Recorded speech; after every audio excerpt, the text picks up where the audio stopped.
We can talk to Casper the whole time. Can they hear us, Jesse? They should be. Yes. I don't know what the internet works like. It's all zeros and ones. All zeros and ones.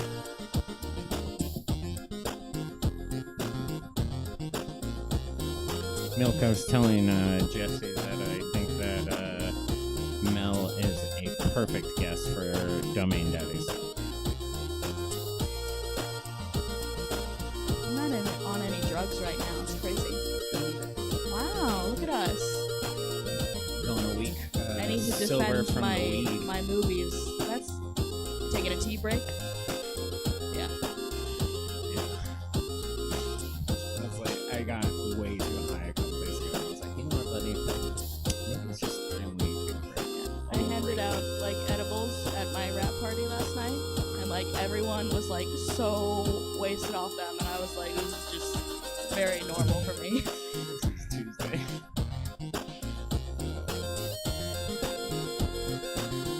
No It's not a contestant. contestant. I'm just telling you about my favorite movies. We're doing Yeah, Maddie's and you top have 10. to deal with it. Yeah, and just based on what I know about you, the first one you're not gonna have seen. The first one? Yeah. Number 1, not number 10. Because No. we're gonna Yeah. go Oh, we're 10. gonna go 10 to 1. Yes. Okay. Yes. Number 1, you're not gonna have seen. Oh. Do you like watch a lot of? Do you know movies? Oh, okay. I was thinking you were gonna be like foreign films. Okay. Like French is what I was thinking. Yeah, I That's could. Yeah. foreign Do you film. watch anime? Anime ass. Oh, so we're talking naked anime. Oh. How many others are there? Can I ask? Wow. All right. So this is like, it's not like the largest out of one. It's like, all right. Look at you. Yes, all these names that I know. Okay, yeah, and I definitely listen to hentai podcasts. Name 5 of their best albums. Make 6 of the weird moan sounds.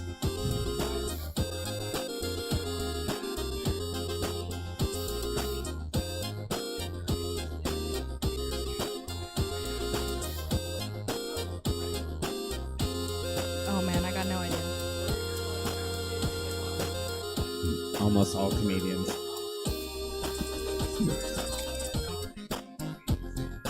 Does it come from like the term hippity hop? I feel like that's, you know.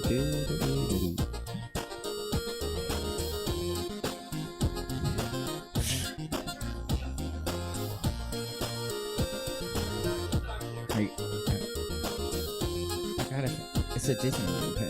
The Disney. So you spent like way too much money on it? Is what they're telling you? Shit on it. Oh, okay. So you stole it from somebody. No, one of my bartenders brought it to me to impress me. Okay. What, So what kind of like That characters? vape hates gay people? That's what you're Huh? saying? That Oh, vape yeah. pen hates gay people? Yeah. That's what you're saying? A lot of my movies are produced people that hate gay people. Oh, it's just a pen. I thought it was a vape pen. No, it's just a ink Yeah, pen. I mean like a lot of movies in general, but I got some on there that, you know. Yeah. Yeah, me I do. Yeah, me as a gay person, I'm like, which ones are the most offensive? Yeah.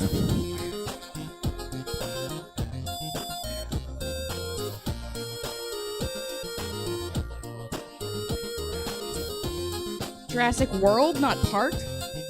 Bro. Dumb. They said dumb movie, right? Is good, Yeah. but? What no, the fuck? No. He said he's got to pick a dumb movie. Oh.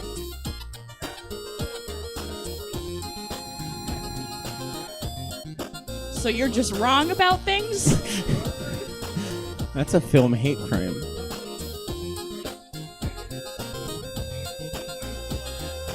Yeah. Okay, so it's a sentimental thing. Okay. Will you admit the Jurassic Park? Okay, that's all right. We'll let it slide.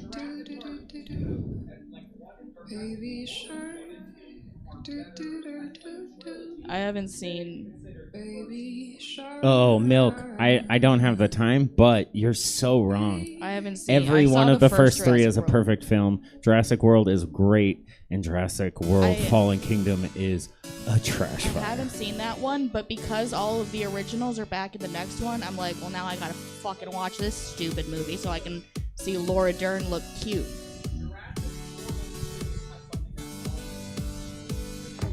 Are you talking about Just do it, man.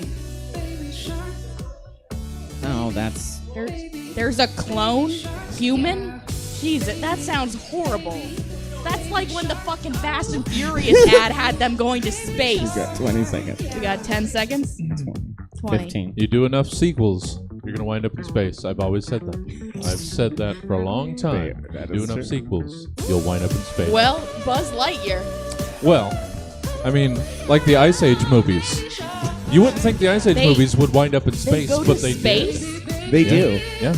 Jesus fucking All right. Christ. Welcome to the Virtual Stab Comedy Theater. It's time for the Obscure Movie Trivia Show. Please welcome to your screen, Buddy and Maddie.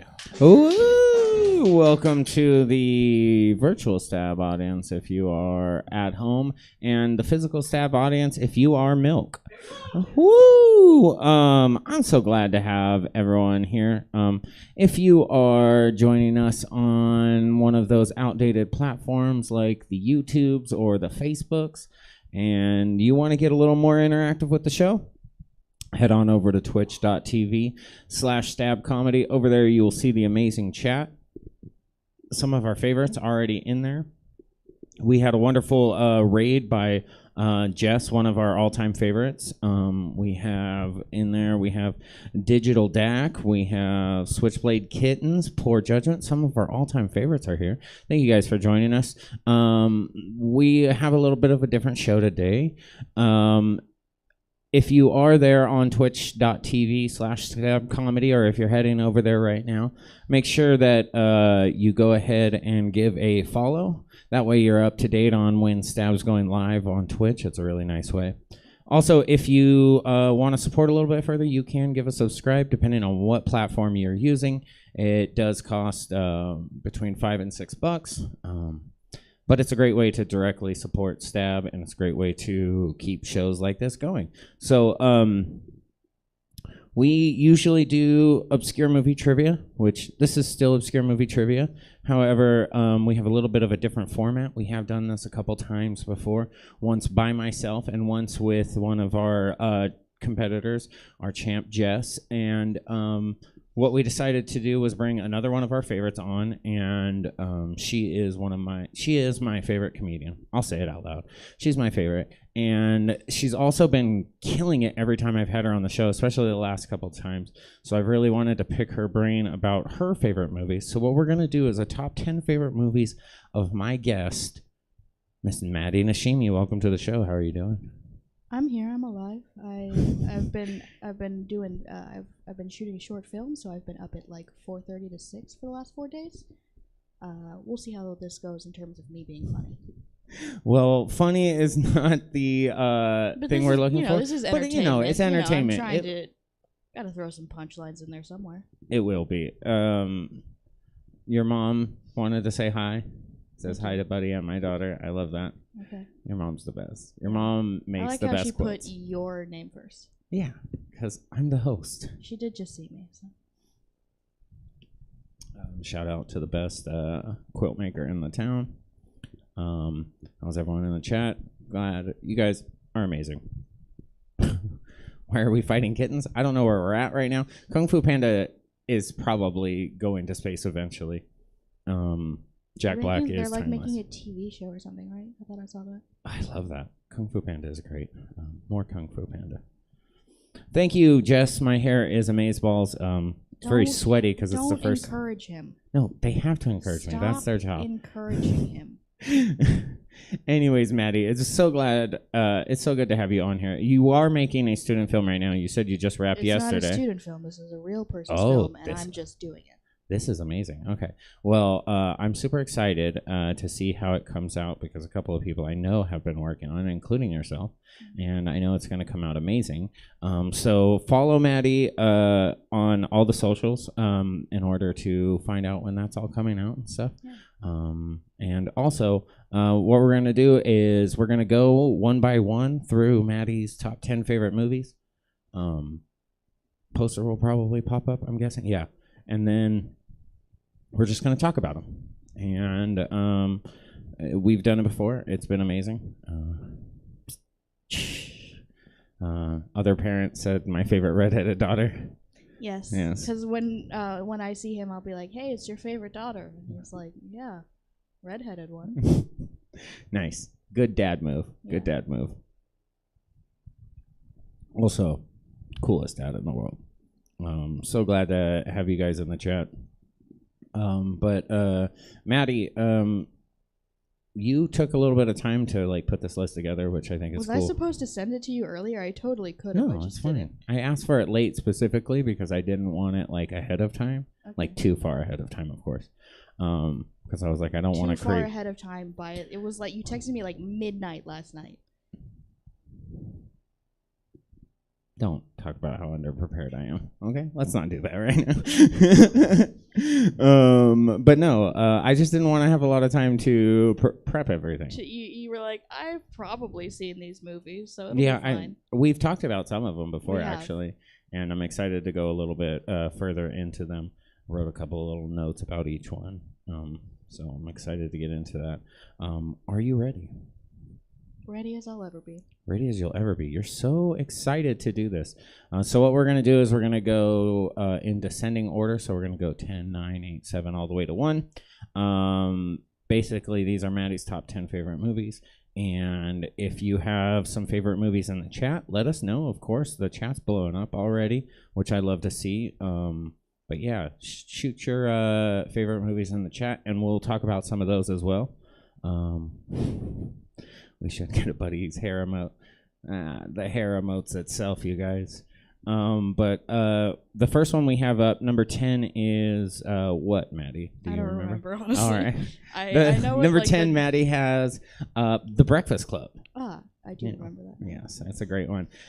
Directed by, of course, John Hughes. We have stars like Emilio Estevez, Judd Nelson, Molly Ringwald. This is a classic, like, 80s film. Which is funny because you didn't exist in that decade. I was obsessed with John Hughes in high school. The Breakfast Club was my favorite, like, top 1 favorite movie in high school. Oh, okay. That makes a lot of sense. Yes, it was. Okay, so why this one over, like, the other Ferris Bueller's? Because that's 16 Candles is just, it bugs me because it's racist. Problematic? Yeah. I was like, which ones aren't problematic? Yeah. It's probably like this and Ferris Bueller are probably the least problematic. Yeah, Ferris Bueller I would say is probably even less problematic than Breakfast Club. Yeah. But I don't know. I just like the Breakfast Club more. I think there's a lot more meaningful dialogue in it. Yeah. I love Brian. I've dressed up as Brian for Halloween. And Molly Ringwald. What's her name? Claire. Yeah. I've done both of them. I haven't done Bender, which is weird because he's the one everyone likes the best. Yeah, that's what you did. Yeah, you got the hair for it. Hey, you know, it was. What's funny about this film is like, I didn't really get into this one until I was like in my senior year in high school, and my theater club, we just like talked about how great this movie was all the time. So like all the seniors, when we were leaving, we like left to the song.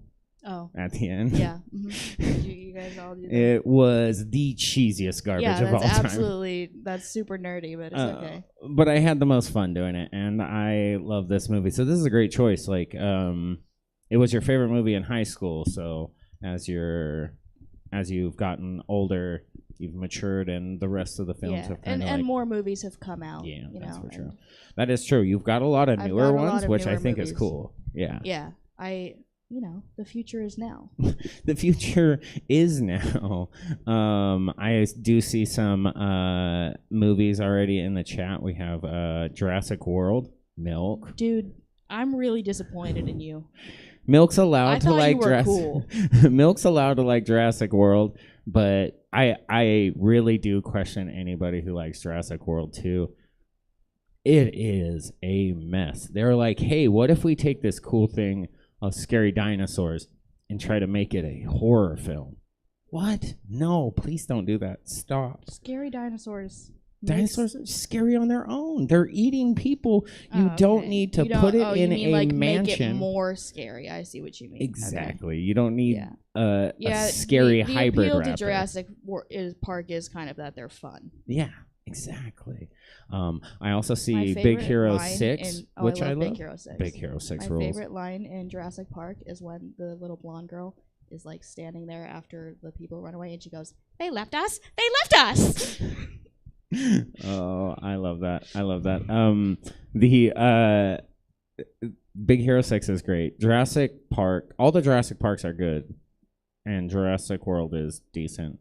Jurassic World 2, I have a big issue with. But there's one in here that I really, really love to see, which is Basket Case. I am obsessed with B-horror films from the 80s and 90s. And Basket Case, if you have not seen Basket Case and Belial, like the Basket Case 1 and 2 are some of the dumbest, terrible horror movies of all time. It's about a gentleman who had a brother. Sorry, I'm thinking of the attached- Green Day song "Basket Case," No. and I'm trying to think if I'm thinking of the right one or if I'm thinking of When I Come Around. She got into Green Day. that's but where- anyways, that's if you where have not I'm at seen right Basket here. Case, go see it. I think it might be on Amazon Prime, but I own both Basket Case and Basket Case 2 on VHS because I'm a complete dork. Hairmoji, I love that. Jesse, can I sing songs on here that, yeah? So Basket Cases, do you have the time, right? Okay, that was gonna bug me for so fucking long. That was gonna bug me the whole show. We need to know. Yeah, I did. It's like sometimes I'll like be watching a TV show and I'll recognize an actor and I'm like, I gotta figure this fucking shit out. All right, that was your number 10, which was Breakfast Club. A absolute class. Who's your favorite character in there? Brian. Okay. That makes sense. Brian's cool. Because I'm a nerd? Is that what you're saying? No. You're like, you fucking loser. No, because it's like, how many of them He are writes very the likable? essay. Yeah. Like, imagine me in this situation. I would be the one who writes the essay. in the group. Yeah, in the they'd be group like, project. "Hey, Maddie, we all don't like writing, and you're a fucking loser. Don't you want to write this fun protest essay?" And I'd be like, "Yeah. Yeah. For a standardized test I took in high school, I just wrote the lyrics to Bohemian Rhapsody because I was like, fuck you guys, this is stupid." Yeah. That's hilarious, actually. Yeah. But that's good. So I just meant like it makes sense because at the end of the day, not a lot of the characters are completely likable, and Brian is never really. He's never unlikable. Yeah, they never make him out to Ali be. Sheedy is my second one. That makes sense. Allison is her name. That's why I always. She was my crush over Molly Ringwald in that movie, just because I like weirdos. She's so much. Yeah. She's so much better than Molly Ringwald. Oh, yeah. I mean, Molly Ringwald's great. Molly Ringwald no, is the Claire 80s. Molly Ringwald is a fantastic actress, and Claire is great. But Yeah. Allison's character is Yeah. cooler than Claire. Way cooler. This next one, number 9. This one, I have to be honest, I have not seen. Maybe I've seen it once. Definitely need to check it out again. But number 9 is Hustlers. Oh yes, I do remember. This is a J-Lo film with Constance Wu, Julia Stiles, like yeah. Keke Palmer. Okay. Tell me more about it. Lizzo. Oh yeah. Okay. So now I think I know this one. Is this the one with Cardi B's got a part in it too? Yes, it is. Oh, yes. okay. Okay. I think I have seen this one. Yes. This one's based off a true story, or It is based off okay. of a true story. It's based off of I believe, a New Yorker article written by a woman named Jessica Pressler, who also wrote an article that a Netflix series is based off of. Did you know that? Because I knew that. Did you do your research? I didn't do that much research on that one. I wonder why. Is it because it's directed by a woman? Listen. There's 2 on there that are directed by women. I was gonna say, I was like, you're the one who didn't. Yeah, pick. I know. Yeah. I did a bad job. I've just never seen any Greta Gerwig movies. Oh, okay. The other one. I know. You were like, where the fuck is Lady Bird? Right. Okay, so I'll speak on the Lady Bird thing. I don't love that movie. Yeah. Only because I saw it around the same time I saw another movie we're going to talk about later in the show. Oh, are we? And yeah. Oh, and I the think other, I know which one it is. And the other one is just so much better. Yes. Like, it's one of my favorite written movies of all time. Yes. I'm like jealous of the writing in that film. So we'll get to that later, but I just never I know what my favorite line from that movie is too. I'm glad that we both know what movie we're talking about. But number 9, Hustlers. This one, I was doing a little like research, and I was like, okay, so based off a true story. Like, I believe J-Lo had a lot to do with this film. Like, she's not a big part in the movie, but no, she's like the lead character. Okay. So her and Constance Wu. Her and Constance Wu are the lead character. I love Constance Wu. What I like about this movie is that it's a very interesting plot, like very compelling plot. But at its core, it's a movie about friendship. Aww. And my favorite thing is there's a scene where they're having Christmas and there's no dudes, not a single dude, and it doesn't feel like they're absent. It's like it still feels like a family, and like it's a happy environment, and it just like it's something that you don't see in film, and it meant a lot to me. Also, fun. I don't know if you guys know about the concept of male gaze. Fun film nerd fact. I'm not gonna get into it because it's a lot. You guys can look it up on YouTube. But Hustlers subverts the concept of male gaze in all of their scenes where they're filming the women in their stripper clothes. Maybe think about that, other directors. Other directors. I actually do think that there is something to be said about like how male and female directors kind of shoot people. Yeah. And that do goes you for know like about male gaze? Yeah. Okay. When you first said it, I was like, "Whoa, we're not attacking the gays right now." But then I caught on to what you were talking about, and it is a very interesting thing that I often see when it's not just male and female, it's different races, skin colors, all kinds of things. Is like different directors emphasize different things, and I always like when the more human side, like you were saying, like shot differently, is seen in film, and that's kind of awesome. I'm definitely gonna have to check that out again. When I saw that on the list, that was the only one where I was like, oh, I don't think I've seen this one. I need to jump and watch it. But then I watched another one on the list. And I might let you come over and watch it. There we go. I love that.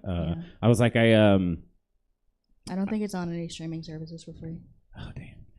All the streaming services. I just bought. There's another one we'll talk about that I just bought today. Another streaming service? No, another movie on your list here. That is it No Way Home? Yeah.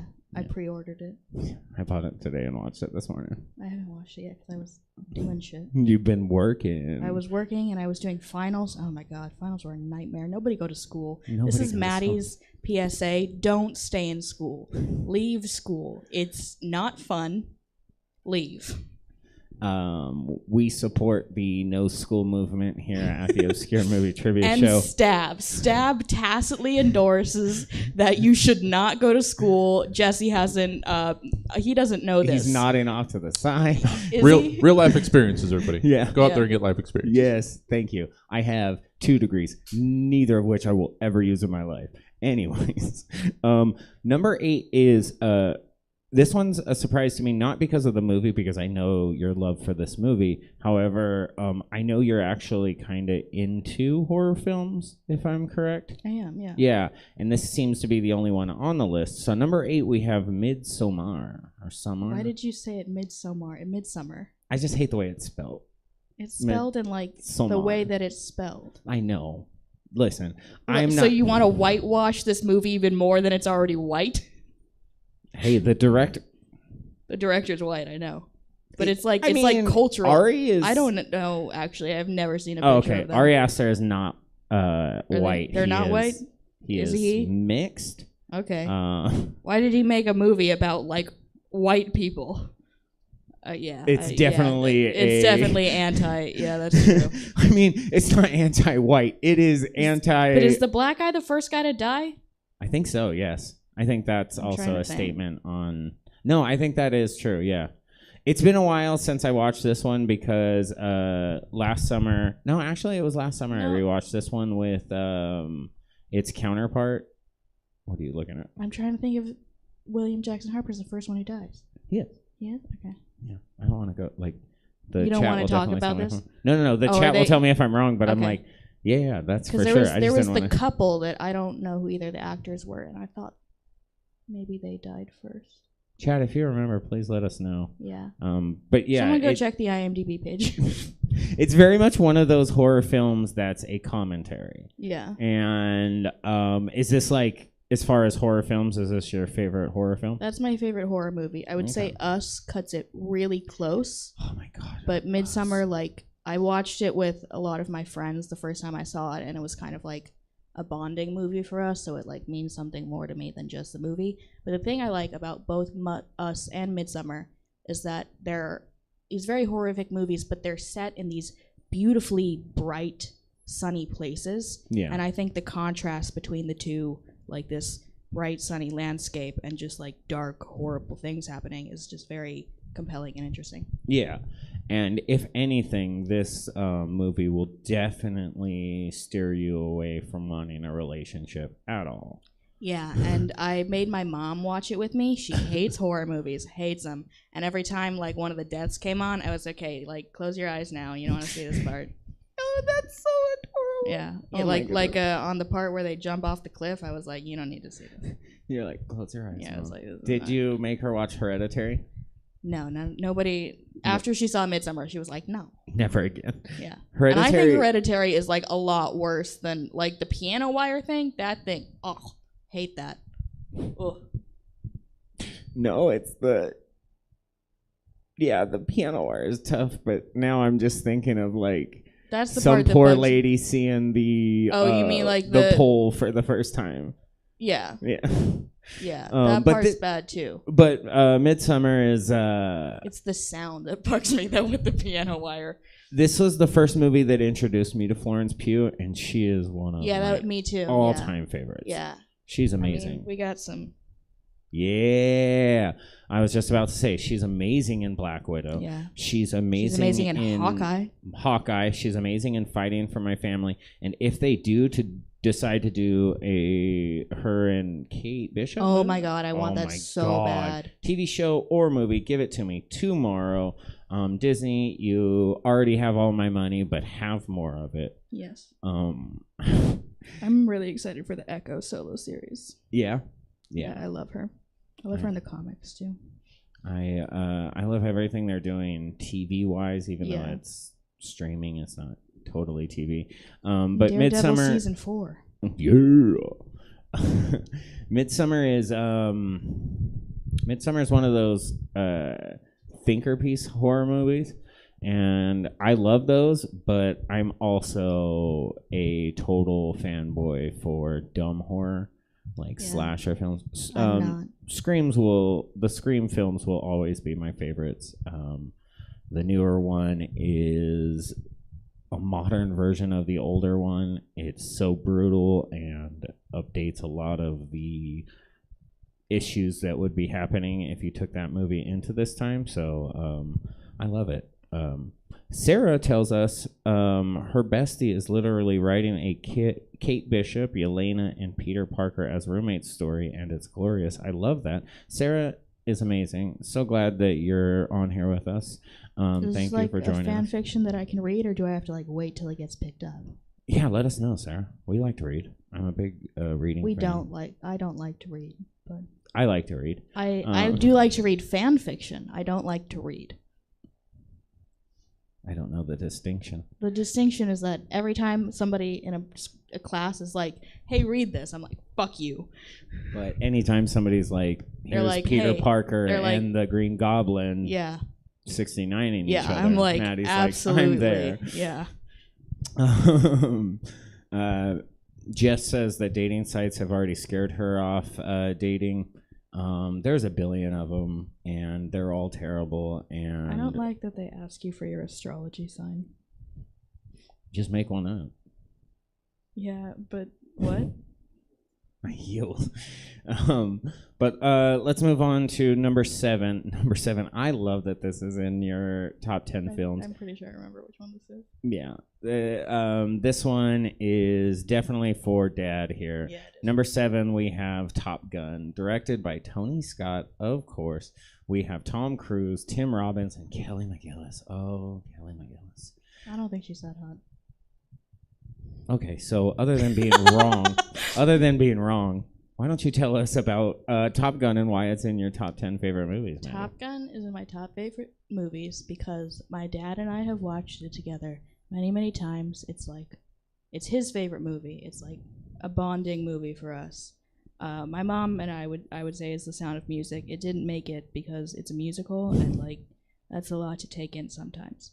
It is. Yeah, and it's also 3 hours long, which is a lot to take in sometimes. But Top Gun is one of my favorite movies. I think it's one of Tom Cruise's best performances. Goose is amazing. It has so many great lines.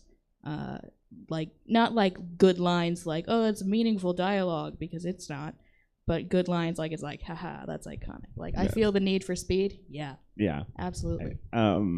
Your dad has Does he say that he knows the first line to it? he has written 2 things. He says, what is the first line of the movie? It's Morning, Scott. And then the other thing you wrote was Morning, Scott. Morning, Scott. Dad's a big fan of this one. Oh, that's so cool. Just for reference, because I have Dad in the I know the first line to my top 1 favorite movie now because he said about Top Gun so many times that I was like, I love that. I would really like to know, just because he's in the chat, what's Dad's opinion on the Young Guns series, just for my own person. The Young Gun movies? Young Guns 1 and 2 with Emilio Estevez? The greatest cowboy films of all time? Oh, these are not related to Top Gun, though. They are, because they're both badass films with awesome soundtracks. Listen, he will know that they go together, and I just want his opinion on them, Maddie. That's it. I want you to wait until he answers, because I don't think he's going to know what that is. Well, of course he knows what Young Guns are. Oh my goodness, Maddie. Anyways, so Top Gun. Loved the first. Second was okay. Haha. Okay. Told you. Wow, Greatest fight scene, greatest shootout of any cowboy film of all time is the final scene in Young Guns. Greatest movie soundtrack is Young Guns. That's just facts. No, it's not. It is. I know. I didn't put it on my list because of a actor that's in it, but I know which movie has the best soundtrack. No. Well, whatever it is, it's wrong. It's Baby Driver. It is. Oh, Baby Driver is great. Soundtrack's great. Young Gun's better. It's Baby Driver. Dad says Maddie is wrong. I agree. You know. No. I'm the future, so I am the really future. right. Number 7 was Top Gun. So, are you like a Tom Cruise fan, or is this just dumb action in this 80s I movie? love dumb action movies. I love Tom Cruise as an action star. I think that he's kind of a crazy person now. But I think definitely like his stuff in the 80s and the 90s is like really, really good. I love the original 3 Mission Impossibles. I also love the movie Night and Day with Cameron Diaz. Hilarious. It's like really dumb and like yeah. low, like it's not a big movie, but it was very funny. It's a 2010 film. It is dumb. It's just kind of like he's the coolest spy ever. Yeah, he's a spy, and she's just kind of like bullshit. got stuck Yeah. dealing with it. But one of the parts I like in that is that he like shoots somebody in the leg and he goes, "It's okay. I shot you through and through. You're gonna be fine." You're gonna be fine. I love that. Top Gun is a classic. If you guys have not seen it, check it out. I believe this year we get. If you've not seen it, like you're definitely gay. Maddie can say that. I think I don't know. I can say that because the only reason that I have seen it is because of my dad. Yeah. There's no way a gay like me would have seen it otherwise. I guess that's true. My grandma showed me all my action films when I was a kid because I like to throw my cars into each other and they were like make explosion noises. she was like, "Oh, let me show you Die Hard. I think you'll like this." And I was like, "Fuck yeah!" You're like, yippee-ki-yay, I was motherfucker. introduced to Die Hard and Lethal Weapon way too young. I've never seen Way any of the too Lethal young. Weapons. I mean, Mel Gibson aside, I love those movies. All four Those of are them. the getting too old for this shit ones, right? Yes, Okay. of course. I want them to make another one now that they're actually really old and just But nobody wants a overdo Mel that Gibson line. movie anymore. Clearly he keeps getting movies, so somebody's paying for him. I hate to shout him out, but he is a amazing villain in the movie Expendables 3. He is the only good thing about that film. But You've seen Expendables 3? oh yeah, I love the Expendables movies. Why? They're dumb action. Yeah, but by the third one, did they go to space? No, I think that's the next one. They have all the Are they action making stars. another one? Do we know? I hope not, but they have all the action stars of the 80s and 90s, and also Kelsey Grammer. I like the A-Team better. Yeah, that one's a good one. The movie is terrible, but whatever. That was number 7, Top Gun. That leads us to number 6. This one makes a lot of sense, but of all the singular or specific Marvel movies, why is Endgame your number 6? It's got everyone in it, so it's the culmination of what was it, 12 years? 11 years? Oh my god. It was like it's like watching the last Harry Potter movie when you saw that originally. It was just like it wasn't the end because there's more, but it was a big ending, and it was like just a lot was happening at once, and seeing every single character that you've ever seen lined up in one movie is just like, it's a special feeling. And also like the moment where Cap gets the hammer for the first time, that was huge. That was one of the coolest moments I've ever seen in a movie, when Captain Marvel shows up to like fuck with their giant ship.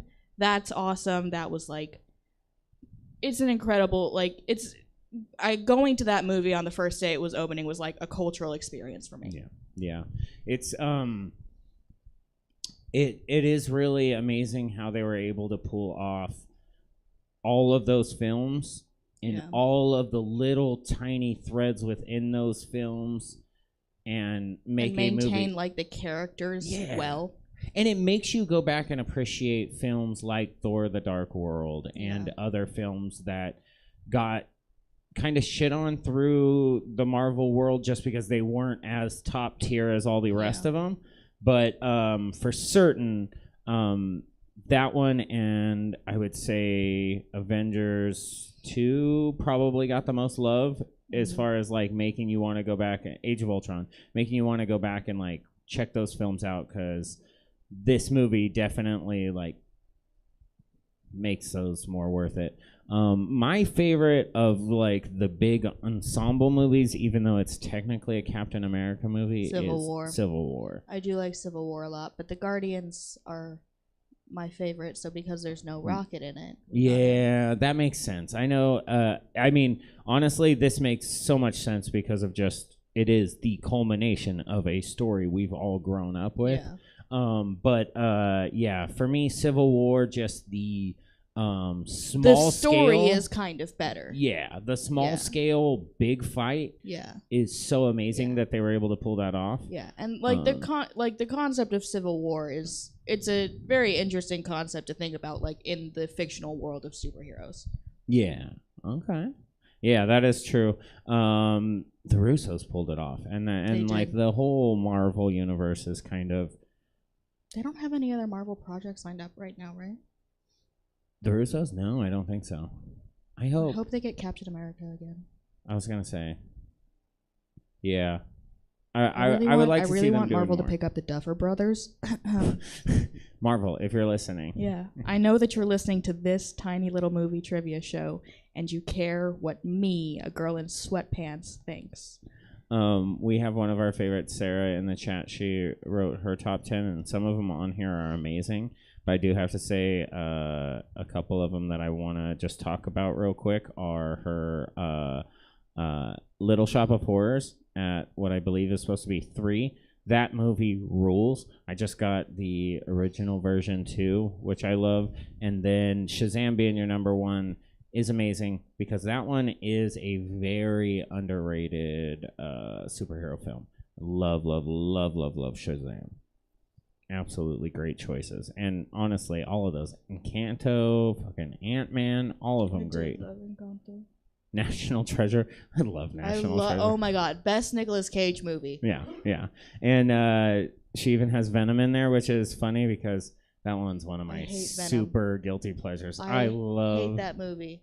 I love how ridiculous that is. I didn't see Venom 2 because of how much I hated Venom. I was such a bro in the 90s, and like my favorite characters were. You mean the original one? No, okay. Like there is an original. The Tom he was in the third Spider-Man, but that's what I'm thinking. Yeah, but the Tom Hardy Venom movies are amazing because they took a character that I was so serious about, and I was like, I swear to God, if they screw this up or make some kind of joke out of this, I'm going to be so mad. And then they made the best joke out of it possible. And I was like, all right, they got me laughing throughout. I love that one. The Venom character in Tom Hardy is cool. What I didn't like the plot of the first one. No. And I also, what bugged me is the Venom voice is the Bane voice. And I can't deal with it. Bane sounded painful and whiny, where Venom just sounds kind of if you listen to it side by side, you're like, he's doing the same thing. Like it's a little bit different, but it's the same thing. Yeah, Venom sounds more constipated. It's like the new Batman theme song being the Imperial March. It is. Yeah. Everybody, did you guys think about that when you saw Batman? Because it is. Yes, Maddie just put me onto that. But number 6, Endgame. And that leads us to number 5, which makes the most sense. And after we had you on the last time, I had to rewatch this one to give it a little bit more love because I was like, I personally don't love this one. But for you, number 5, you have Guardians of the Galaxy Volume 2. Absolutely. And you put this one over the original. Yes. Okay. And now I understand why, because of how emotional the plot line is. Yeah, you get into the character arcs a lot more. Nebula is one of my favorite characters. Gamora is definitely my favorite character in the whole Marvel pantheon. And the arc between them two, to me, is very important and meaningful. And I love Rocket. A talking raccoon, hilarious. I don't know. And have you ever read comics with Rocket Raccoon in them? There's a couple that I do have. He's the same way. He's a fucking asshole in the comics, and it's hilarious. He and I love doesn't know how or why he exists, and he's pissed about it. Yeah, and I love that. I relate to that so hard. I love the Rocket character, and I love the arc that Rocket goes through. I also love the arc that Peter goes through with his fathers. Absolutely. The Yondu storyline is great. It's perfect. Yeah, I also love the Baby Groot, Rocket, Yondu team up. That was a great team that they put together. I think for me, the reason why it never attached personally is because there wasn't a one big bad. We could tell from the very beginning. The villain is not as... But the story to get there... Yeah. And the payoff at the end is very beautiful enough. Yeah.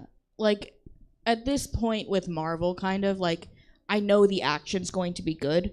Yeah. So what I'm, kind of enjoying more about the movies at this point is what they do with the characters and the emotional arcs that they put them through. Yeah, which is why I love Wanda. And if she wants to destroy the multiverse... We're gonna let her. We stan a queen who gets revenge on the world. Yeah. I actually kill everyone. Who cares? I'm so excited to see what they do with her. My God. Because I really want show, aged up versions of her children. Yeah, I want so much more out of her. If she's the next big bad, please let it happen. Ooh, multiverse of House of M arc. Yes, I think. That's what I think is going to be set up. With the reverse flip at the end of no more mutants being the opposite, and she actually introduces us to the mutants. That's just my personal thought. But I do love the Guardians of the Galaxy series. I just personally prefer the first one as a complete movie because we have a bad guy that we follow and we fight. I think the action in the first one is definitely better. Yeah. But the emotional punches. The meaning and kind of like storyline in Volume 2 is, I think, stronger. Jess says Nebula and Gamora are the end results of a parent who is a perfectionist and the trauma that exists. Only getting love when you succeed. That's very deep, Jess. Yeah. Also, it's true. if you just have and if you make your children compete with each other, that's what it's about. I think I can definitely destroy all my siblings in a fight to the death. I don't want to fight my sister to the death. Your sister's kind of cool. Ouch! She's amazing. She's great. She's busy. Fully endorsed. She's so amazing that she's busy and not in the chat. She's here? Is she? No. Yeah. She will what be. I thought. She's I don't busy. know. Anyways. She's booked, busy, doing booked, shit. busy. Got a life, if you know what I mean. Yeah. Before we get into the top 4 movies in Maddie's catalog of favorite movies, I do want to tell you guys one more time, if you are on a platform like Facebook Live or YouTube and you're seeing this, head on over to twitch.tv/stabcomedy. I promise it's not scary. It's a fun place to be. Over there, you can go ahead and give a follow. That's free. That's just a way to let you know when Stab's going live. You can jump in the chat, talk to us. Speaking of which, the chat is super live. We have Maddie's amazing parents here, Digital Dak. We have Jess here. We have Sarah. We have some of our favorites. I saw Pour in there earlier. Just a bunch of amazing people in the chat telling us their favorite movies, telling us what they think of the movies we're talking about. Any of them like absolutely disagreed with me yet? Nobody's gone after you yet. What the hell, guys? Come on. Yeah. I'm a film student. You should be hating on me. You're like, what about fucking like Eraserhead? A film student who likes Marvel movies? Why don't you like any Quentin Tarantino movies? Yeah. Quentin Tarantino movies. That's another spot for me. They're like a Crystalia joke. It just goes on forever and to the point where it's no longer fun anymore. Something that I would like to note about Quentin Tarantino movies, he worked with the same editor for the first half of his career, and I think it's The Hateful Eight when he stops working with this editor, and that's when his movies started doing less well. And the editor happens to be a woman, and I wonder if the editor had anything to do with the success. Absolutely. Just speaking of which, before we get into the top 4, I do want to say it is Women's History Month still. And if you're a film fan at all, there is the touch and mark of women in every film that you love. In the editing, the writing, the directing, everywhere. If there is a film that you absolutely love and adore, I guarantee you its hands were crafted by a woman, and you should look up some of the amazing, it was The Hateful Eight. Thank you, person in the chat. But yeah, go out and do some research about some of the amazing, Your Godfathers, edited by a woman. Quentin Tarantino's first half, edited by a woman, and a lot more films that you would be absolutely surprised about. Go out and do a little research. Film study is fun. There's so many amazing, cool factoids to learn about films, and we're just sitting here talking about how much we love these films, but there's so much more behind it. So if you have the time, go out and check it out, because there are a lot of cool things. I just spent 4 days learning about it. Some of the best 4 days of my life. Absolutely. Maddie, of course, just shot a professional film, and it's going to be amazing. Can't wait to see it. But speaking of professional films and amazing films, that leads us into our number 4. Newest film on the list, and honestly, just watched it again this morning. Gotta say, it's almost perfect, and that's Spider-Man No Way Home. Directed by John Watts. Of course, we have Tom Holland, Zendaya, Marissa Tomei. Marissa Tomei's performance in this film, Jesus Christ. She's my favorite Aunt May ever. Oh, of course. And we've had nothing but great Aunt Mays. Yeah, there's been no bad Aunt Mays. They have not missed on an Aunt May or a Peter Parker. Yeah. They've just missed on a few villains. Yeah. Yeah. I would say they missed on Peter Parker with Andrew Garfield's standalone Spider-Mans. Yeah, he was kind of a He was dipshit, great at being Spider-Man. But he was a dipshit punk. Peter Parker was it wasn't what Peter Parker is to me. Yeah, he was kind of like a bully, a punk almost. Yeah. And I think that the idea was because there were supposed to be so many films planned that he was eventually going to mature and grow up. Yeah. But we just never got there. Yeah. But we got there here. Yeah. And tell us about it. Tell us about why this movie is so amazing. Again, it's one where you're bringing together, at that point, 20 years of history and like spider movies, that it's just like you get to see them all together, and it's a very meaningful thing to see them all together at the end. Like, I would say even more than Cap getting the hammer, seeing all the 3 Spider-Man land on the Statue of Liberty thing was just like, it felt like a powerful moment. And I didn't get to see it on opening day, so it wasn't the same as like being in a room full of people, but it still felt like that. Also, the Matt Murdock reveal, oh my god, so I didn't get to see it for like a week and a half after it came out. So on Twitter, I had like every single fucking word muted about anything related to Marvel. I was like, nobody tell me anything or I will kill you. My sister spoiled that the other 2 Spider-Man were in it. I will never forgive her. Oh. Yeah, dirty. I know. But I didn't get spoiled that Matt Murdock was in it. And I freaked out so hard when I saw him on the screen. It was amazing. The writing in it is great. The way that they took Andrew Garfield's Spider-Man and like changed him and made him grow up and like have this new arc, having him still have the grief of Gwen, and also having him save MJ. I haven't watched it since I pre-ordered yet because I know I'm just gonna cry. Like, I'm gonna cry through the whole thing, and I'm like, we gotta slow down. We gotta take a day for this. Yeah, I've been crying a lot lately, so don't need more of that. This movie just there's a lot of moments that like make me cry. The reveals of the 2 Spider-Men, both like the moment when Toby stops Tom Holland from killing Green Goblin is such a powerful moment. I think that's like something very meaningful.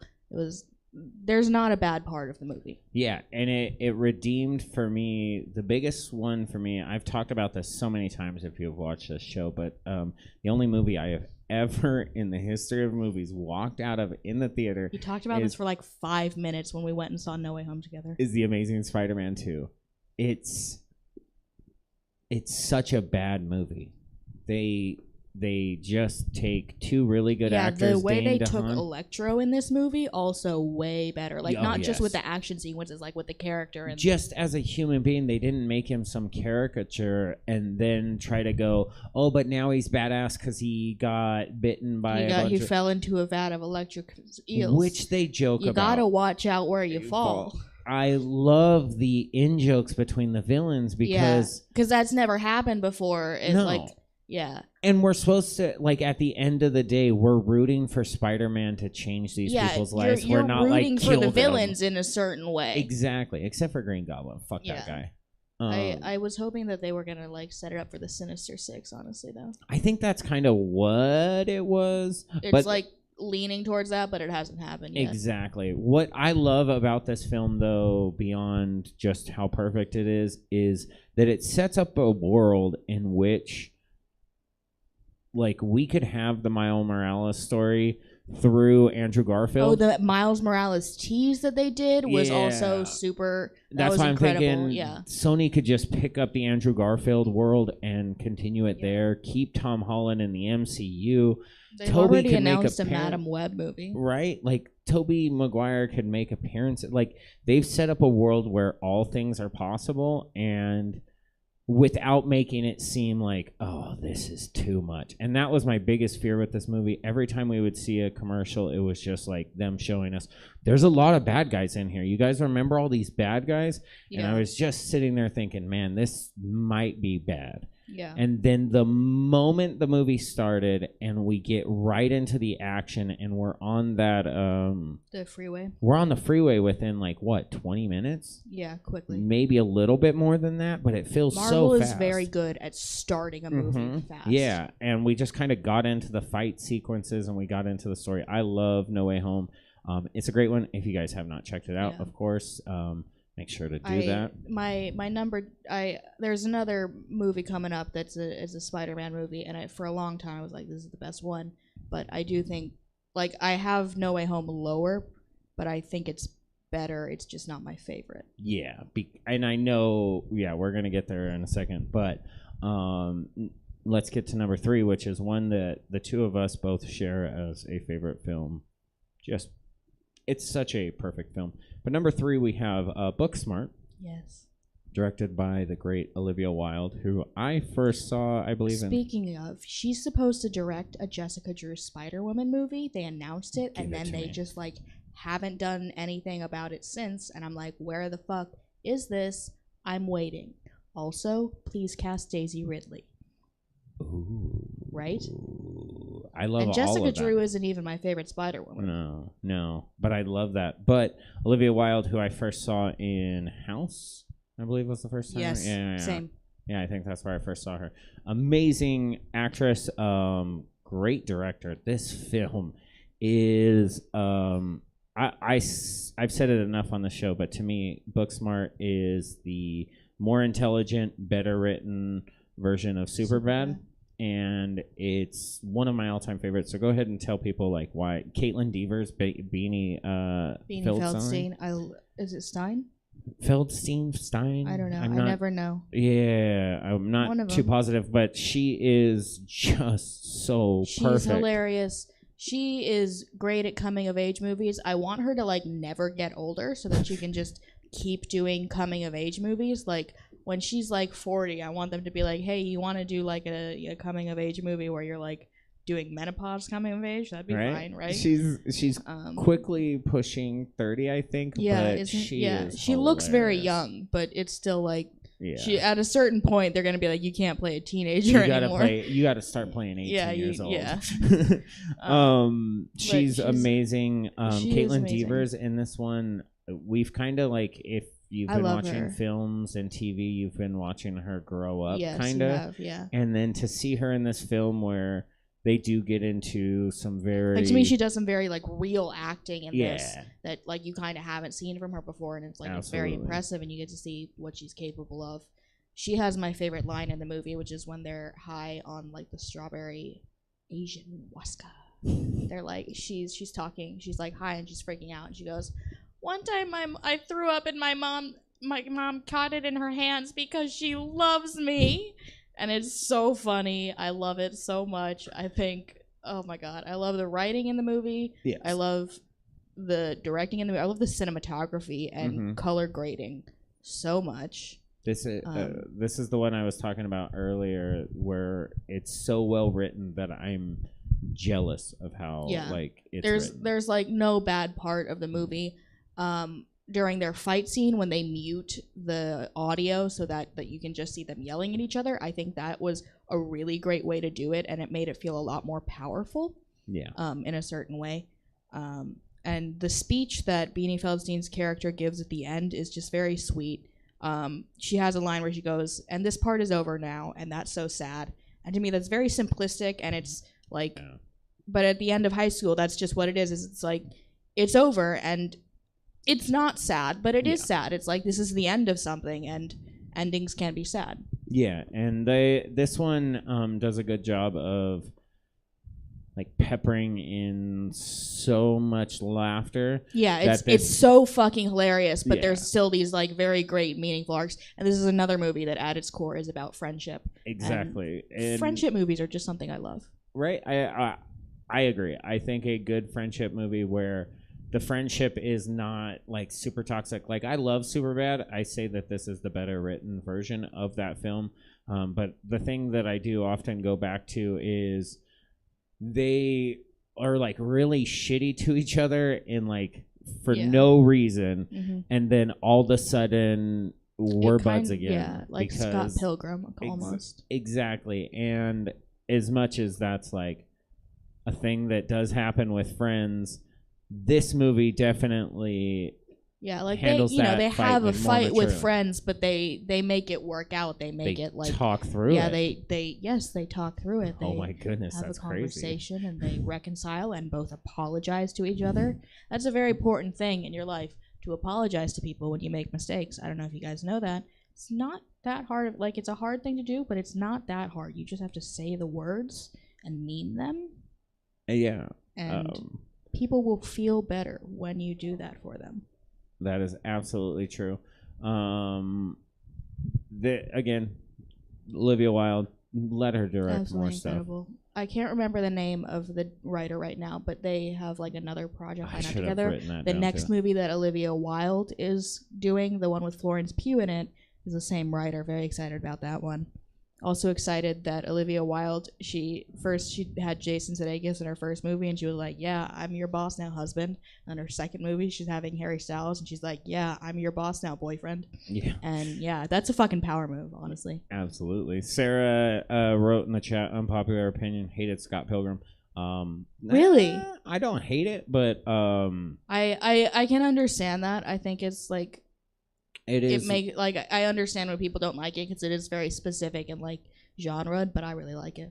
The only thing I don't prefer about it is it's a protagonist that the manic pixie dream girl complex. Yeah, they do too much. But that's I something do about like film. 500 Days of Summer that like, and I know 500 Days of Summer is like criticizing the manic pixie dream girl idea, but it's still like it plays into it, and like if you're not catching on to it like some people, then you're gonna miss that. Yeah, exactly.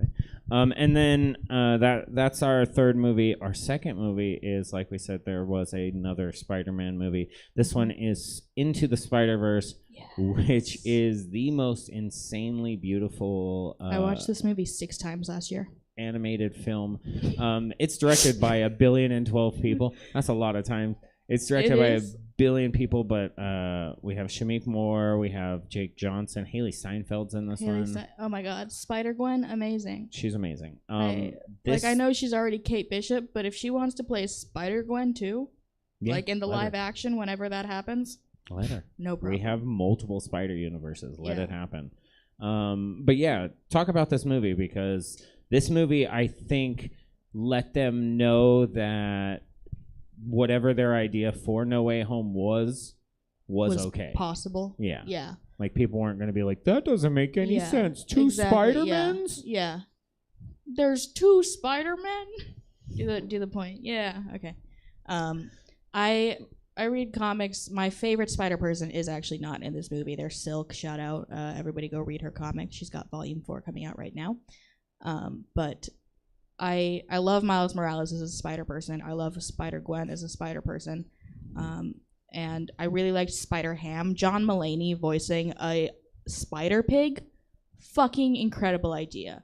Whoever was like the idea of having a Spider-Pig in like a feature film is already kind of crazy, but then to be like, oh, let's have like John Mulaney do it. Genius. Absolutely genius idea.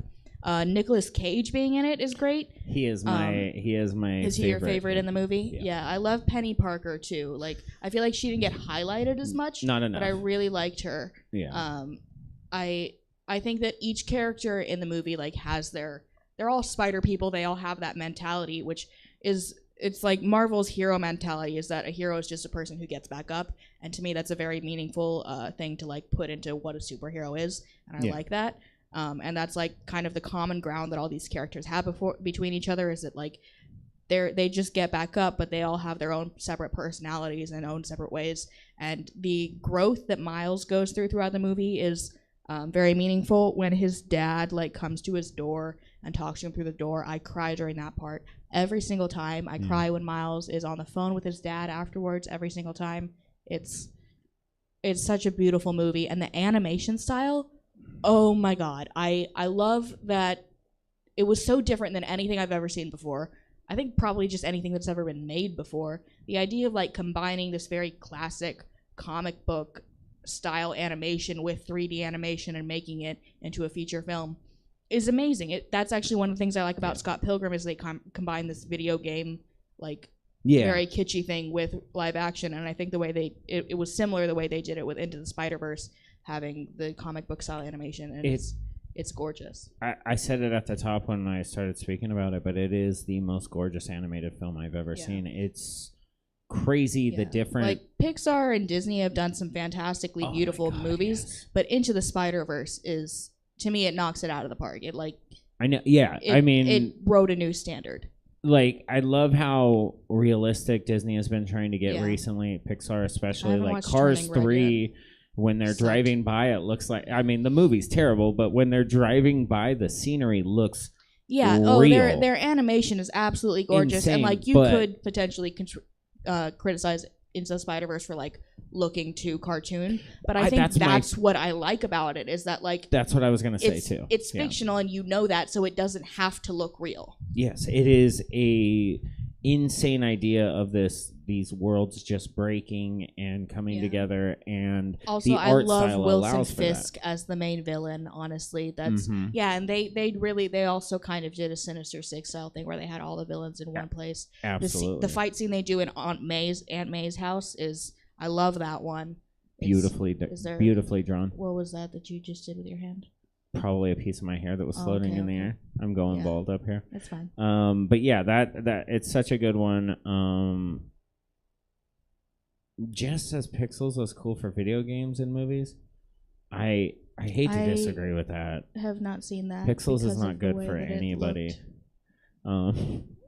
Adam Sandler, that was one of the hey, I need a lot of money ones, but Yeah. you know, it is what it is. We're all allowed. I love a lot of dumb Adam Sandler movies, but that's such a good movie. Into the Spider-Verse is such a great one. That is your second favorite film, It is. which leads us to the number one film on your list, which I think a lot of people will be Nobody's gonna have seen, and nobody's gonna have cared nobody's about. gonna have seen, but if you have seen the show before, I have asked Maddie this, and it surprised I've me said at the first. same answer like every time, right? Absolutely, and it surprised me, but also I get it because Maddie loves the baseball, and Maddie's number one movie is, of course, Moneyball. It is very much so. So, Love Moneyball. directed by Bennett Miller. Bennett Miller. He does all of like the Adam McKay. No, he does all the very serious films. I looked at I his. don't know.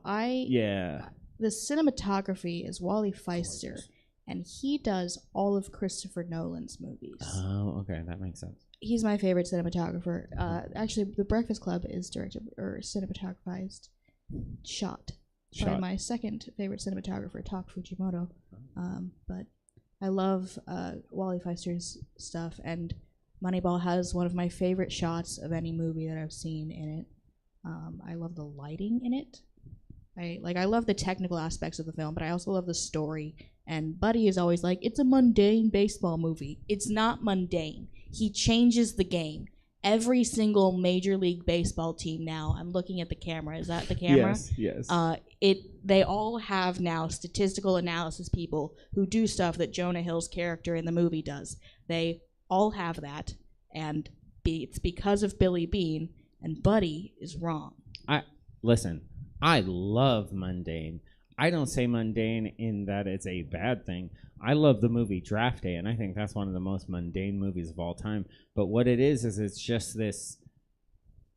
I know that they're not like playing baseball a No. lot, but it's the idea of how much this concept changed baseball, and it changed baseball, but it also changed other sports. they started doing it in other sports after Billy Bean did it too. Yeah, Billy Bean's brother Brandon Bean works for my favorite football team, the Buffalo Bills, and they do the exact same style. Yeah. I grew up a fan of baseball and the Oakland A's, and this was just all I would hear about. Why aren't you a Giants fan? Huh? Why aren't you a Giants fan? I don't know, because my family grew up closer to Oakland. That's just how it be. Okay. You'll hate that now as an adult. I love watching the Yankees. That's fucking disgusting to me. Christ. Pops drops in with sabermetrics. That's right. Yeah. Absolutely. And also the real person who Jonah Hill plays, he works in football now too. So yeah, I believe. it's yeah. all It's a really good. Robin Wright's in it. Robin Wright, big fan of Robin she's Wright. Great. And the daughter, Karis Dorsey, is adorable in this movie. Mm-hmm. Also, Yassine and I originally on Heather's show were going to argue about whether or not this movie was good because I made him and Celeste watch it, and they were both like, "We don't like this," and we were going to argue about it. And I was like, "So what did you write in the complaint, just so I can kind of like think about this?" And he was like, "I said it's the Money Movie Ball sucks, the one where Brad Pitt loses in the end. He does not lose in the end. He wins. He hit a home run and he didn't even realize it. It's a metaphor. Yeah. That's a reference that you'll all get when you watch this movie, because you should. You should. Honestly, you should. And it's not... Nobody cares about this movie anywhere near as much as I do. And honestly, I don't have any emotional memories attached to it. I just like it. Like the movie. Have you read the book? I have not, which my dad says This I is should watch. one time I'll say that, like... I think the movie is probably I'll like it better than the book, but I'm sure the book is very interesting. The book is very interesting, but even more on that mundane style where it's like getting more it's more going to be fact based. Yeah, this was like trim all the fat, put it on a film. Brad Pitt does amazing as Billy Bean. Jonah Hill is awesome. Jonah Hill has a moment in it where he they're on the phone and he's like. And to me, that's when that was one of the best acting moments I've ever seen. This is the first movie I ever saw Jonah Hill in, and I loved him after this. Also, fun fact, in the movie, Billy Bean, he fires his head of scouting, and then he walks into somebody's office, and he goes, you've never played ball, right? I can't think of the guy's name, and I should because I know him. Chris Pratt? No. Oh. To the new head of scouting. Oh, okay, yeah. And I know that person. I played Tycho with their daughter. There you go. That's wonderful. What's up? I know celebrities in the baseball industry. I love this. Pops in here with some information. Bill James started talking about the metrics in the 70s. Everyone thought it was nuts. Yes, Kubota. Kubota. Yeah, I should. Pops in here with the information, and we love that. Somebody in here said hockey is better. That's crazy. What? That's hockey crazy. Is I love just y'all. Boxing I love y'all, with but ice. that's crazy. But that is Maddie's top 10 favorite movies. Maddie, let the people know where they can find you on the internet. You can find me on Twitter, where I tweet things that I shouldn't, not because they're offensive, but just because now they live in all of your heads. And Instagram, all at the same ad. It's at MKNISHH, which means McNish. That's what's up. Because that's who I am. That is Maddie. Like I said, she's my favorite comedian of all time. She's the funniest, the best. And this was so much fun talking movies with you. We love talking movies, and now getting to do it on this show was really, really fun. You can find me at Just Buddy Comedy on all the platforms. Be sure to check this show out every second and fourth Wednesday of the month. And if you are in the chat, stick around because Domain Daddies is coming up right after us, and we're gonna head on out now. So thank you guys for joining us. Yay! There it is. There we go. Had to make sure everything was ready. All right, like Buddy said, yeah, folk, Domain Daddies will be coming up in about 10 minutes, or as quickly as we can turn this over. So hang out for a little bit. It's me and Milk and guest daddy, Melanie Ford. So let me stop talking, and let's get the stage turned over, and we'll see you in hopefully 10 minutes. Life will pass me by if I don't open up my eyes. Well, that's fine by me. So wake me up when it's all over, when I'm wiser and I'm older. All this time I was finding myself and I didn't know I was lost. So wake me up when it's all over, when I'm wiser and I'm older. All this time I was finding myself and I didn't know I was lost.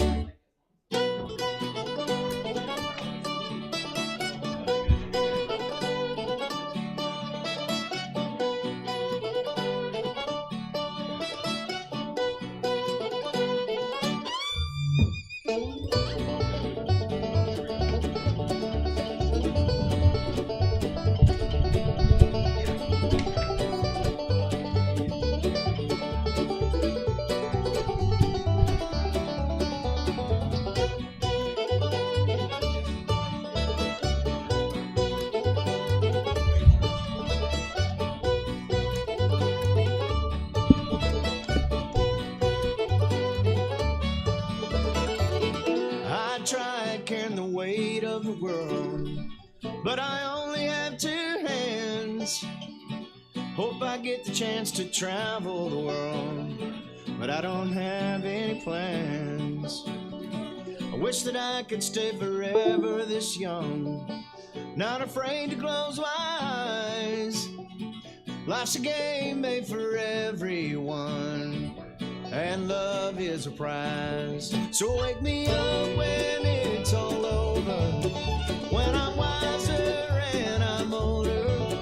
All this time I was finding myself, and I didn't know I was lost. So wake me up when it's all over, when I'm wiser and I'm older. All this time I was finding myself, and I didn't know and I was lost. Didn't know I was lost. Didn't know I was lost. Didn't know I was lost. I didn't know I was lost.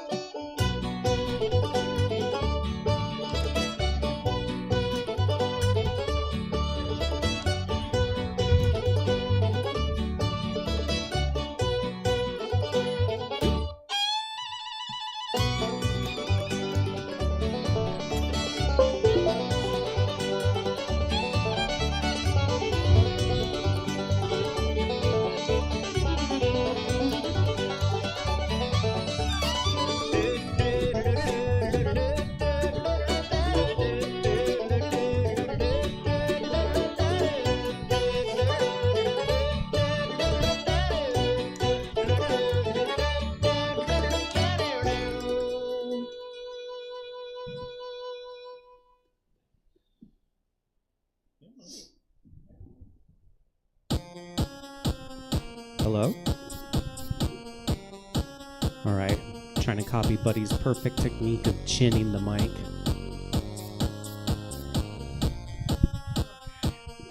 I should put Velcro on the mic. It sticks to my little chin hairs.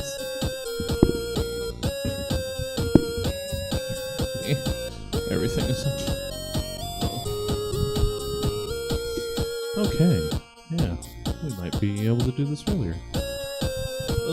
Not that mouse, but this mouse. I have so much technology. Alright.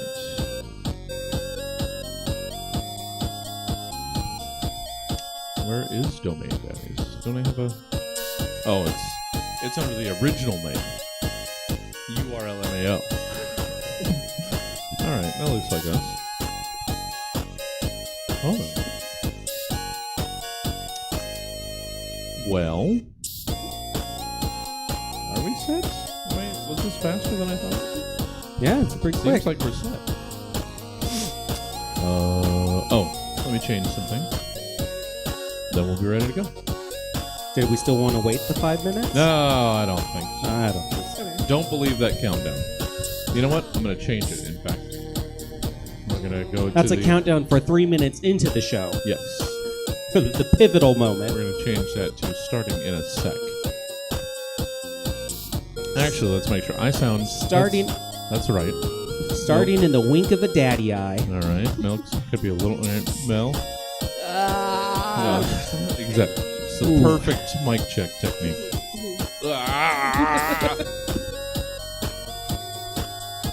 I always forget how these Mountain Dew gingerbread drinks taste.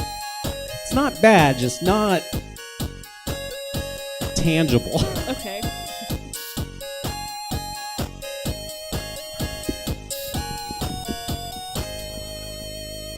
All right.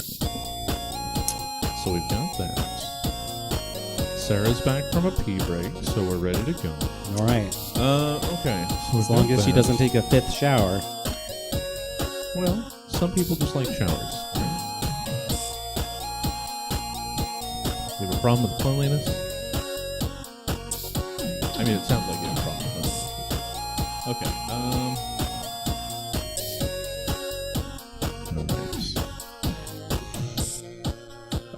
There's that. Oh, yeah. I didn't do the things that I was going to change. We're going to change what's going on here. Gotta fix my spine.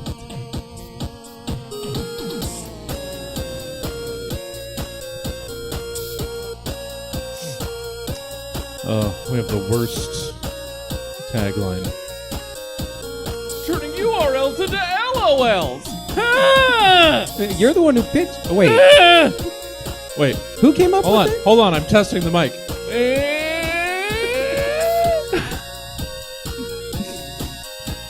One of us picked it. Oh, and technically, I can put us in talk shows and podcasts now, because this is technically a podcast now. Yeah.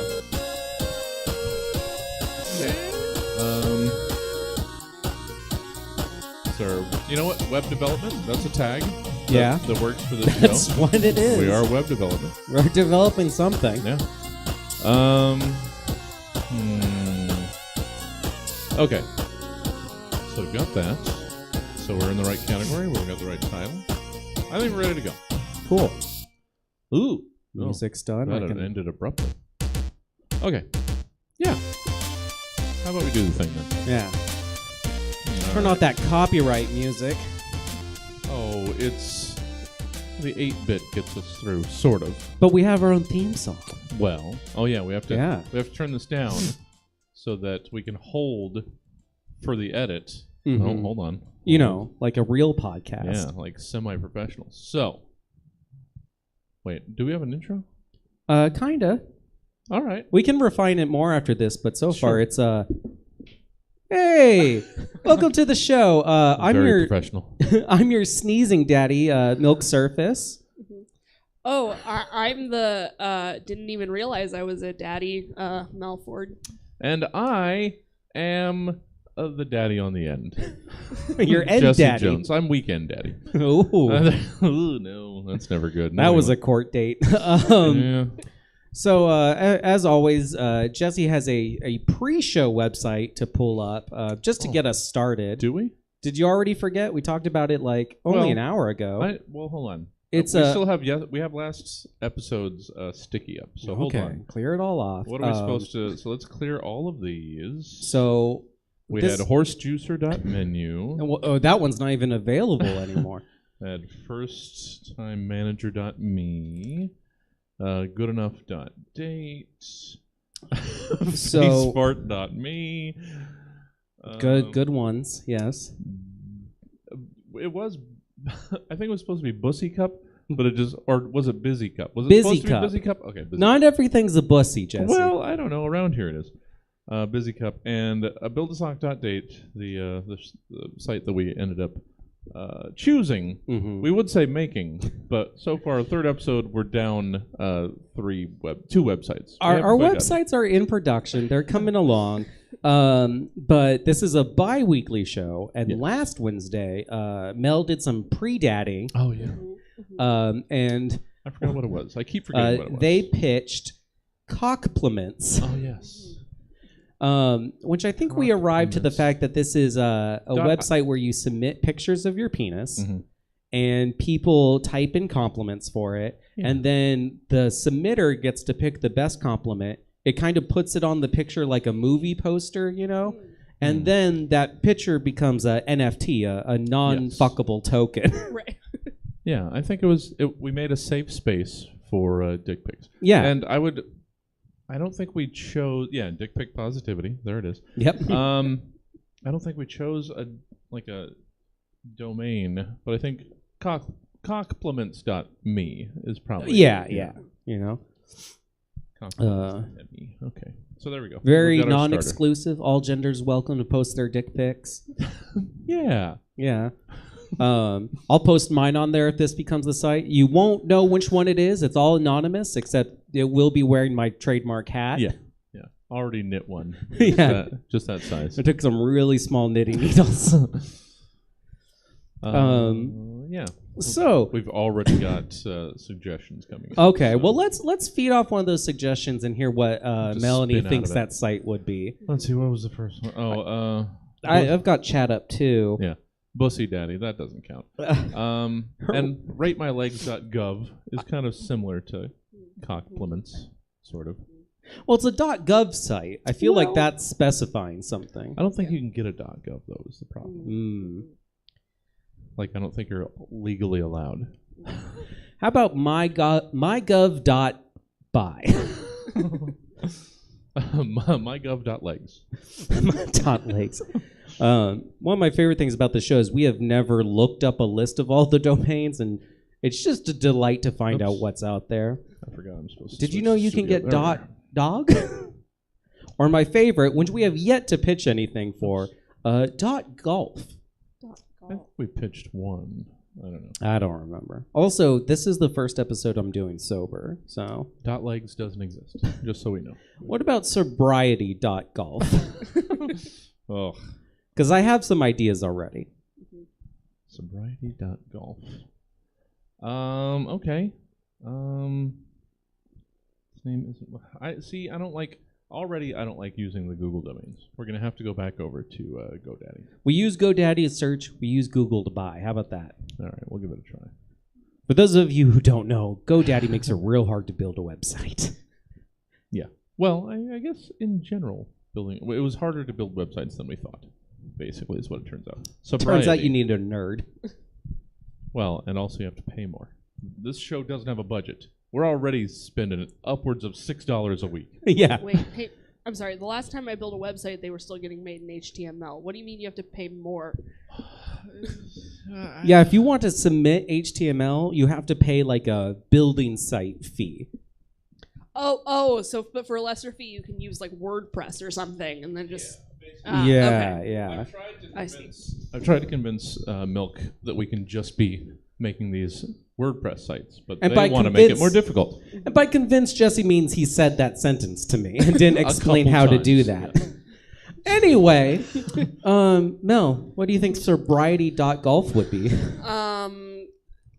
I want to say that it's like a matchmaking site for when you want to play golf still, but you can't snort cocaine anymore. Yeah. Yeah, you list your handicap. Yeah. And it's listed in bumps. Yeah. Each different type of substance abuse has their own like rule sets. Sure. Sobriety.golf. See, yeah, Jesse. Jesse, you dwell on yours. My idea you was have that one? it's a flash game, and you put in your abuse and your how many days sober, and the game gets like easier and easier the longer you've been like sober, and it's like I don't know what the reward points would be used for, but maybe some type of like Neopets economy system. You get points, and then I don't know, you feed your digital kids like soup or something. All I am saying is I want a new version of Neopets that isn't Mormon. Where you just feed them soup. Yeah. Neopets was Mormon? Oh, yeah. What? Neopets got bought out by the Mormons and got real weird. All right. Well, as it does. I thought you were saying that Donna and the other guy were like British Mormons. And No. It ended up becoming Mormons, and now it's NFTs. Yeah. And not the cool ones like our dick pics, but like the lame, non-fungible ones. Boo. I can't remember. I thought I had something for sobriety.golf for a second in the middle of yours, and then I've completely forgotten. I just keep glancing over and seeing that it's only $4.99.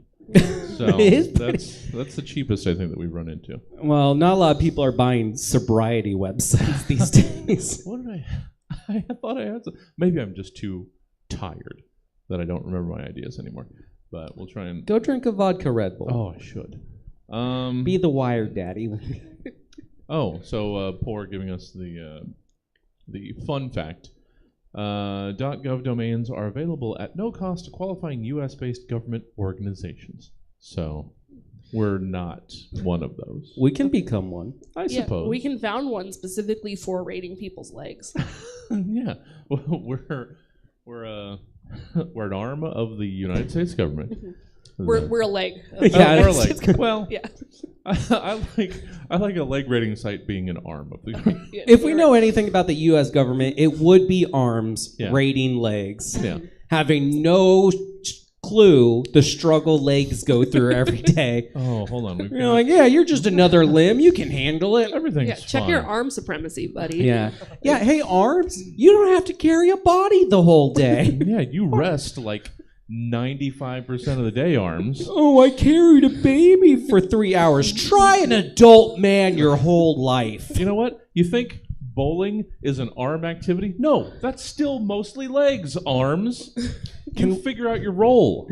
Well, can we find a domain for a arms propaganda website as well as a legs Counter-Strike website? Well, I wanted to start with, I scrolled back up, see if this exists. MyGov.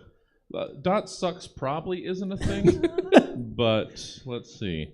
Well, I want to see the other options. MyGov.info does exist. For the low price of $400. Yeah, that's. I like MyGov.info. I'm sorry, is that one a penny? MyGovSucks.com is a penny for the first year with 2-year registration. Okay. So what would that that's where site they be? get you. That's where they get you. All right, I'm getting lost. MyGovSucks.com. I'm sorry, $15,000. Oh. I had no idea how much domains cost. Yeah. Melanie, Oh, we you gotta- can't look. We play a guessing true. game. We'll Oh, have to- I'm so sorry. Yeah, I'm so Jesse sorry. does a I- Price is I Right didn't for know us. that. I don't know why it would Well, be now that. you know the range at least. Okay. I don't Yeah. know why it would be that expensive anyway. It's not a very good domain. It's mygovt. MyGov. MYGOVT.net. A .net for 15 Can grand? we What are we doing here? Can we misspell government, put like government.com or .info and buy it and then just put fake info out there? Sure. A MAGA website that just like gives charity to Planned Parenthood. Right to have arms. All right. Right. I'm just still catching up with the chat. Right. Oh, and I keep using the wrong keyboard. Right to have arms. I was reading chat and I thought that said government heaven or like haven for a second. I am dyslexic. Holy shit. Right to have arms.gov. What is with the penny sites this Yeah, week? today's budget's gonna be cheap. It's a penny for the first year with 2-year registration. All right, right to have arms. Yeah. It's I think maybe it's a dumbed down Second Amendment site, if that's possible. Because bear arms is just too confusing. So so it's right to have arms where you go for information on the guns that you're allowed to have in each state, maybe. I don't know. It's not funny, but it's where I went. Oh, we've got so much feedback. I think it's for people advocating for the right to have a surgically installed third arm. Yeah. All right. It's a 3D printed file to a third arm. Or it's just a site that sells those little grabby claws, but hyper realistic. They have like that fake latex flesh on them, but they're still the grabby arm shape. Well, yeah. I like that one now, but they're really militant. Like, people are trying to stop people from having reacher grabbers. So they're coming out strong about... What if it's a site where instead of like knife bayonets, you can get grabby arm bayonets for your gun? Just put ticklers at the end of the... Yeah, it's a site with 3D printed different gun mount things like butt ticklers or a grabby arm or like one of those sticky hands. I'm envisioning a gun that can choke the shit out of somebody first, and that's amazing. How can you look up gunchoke.date?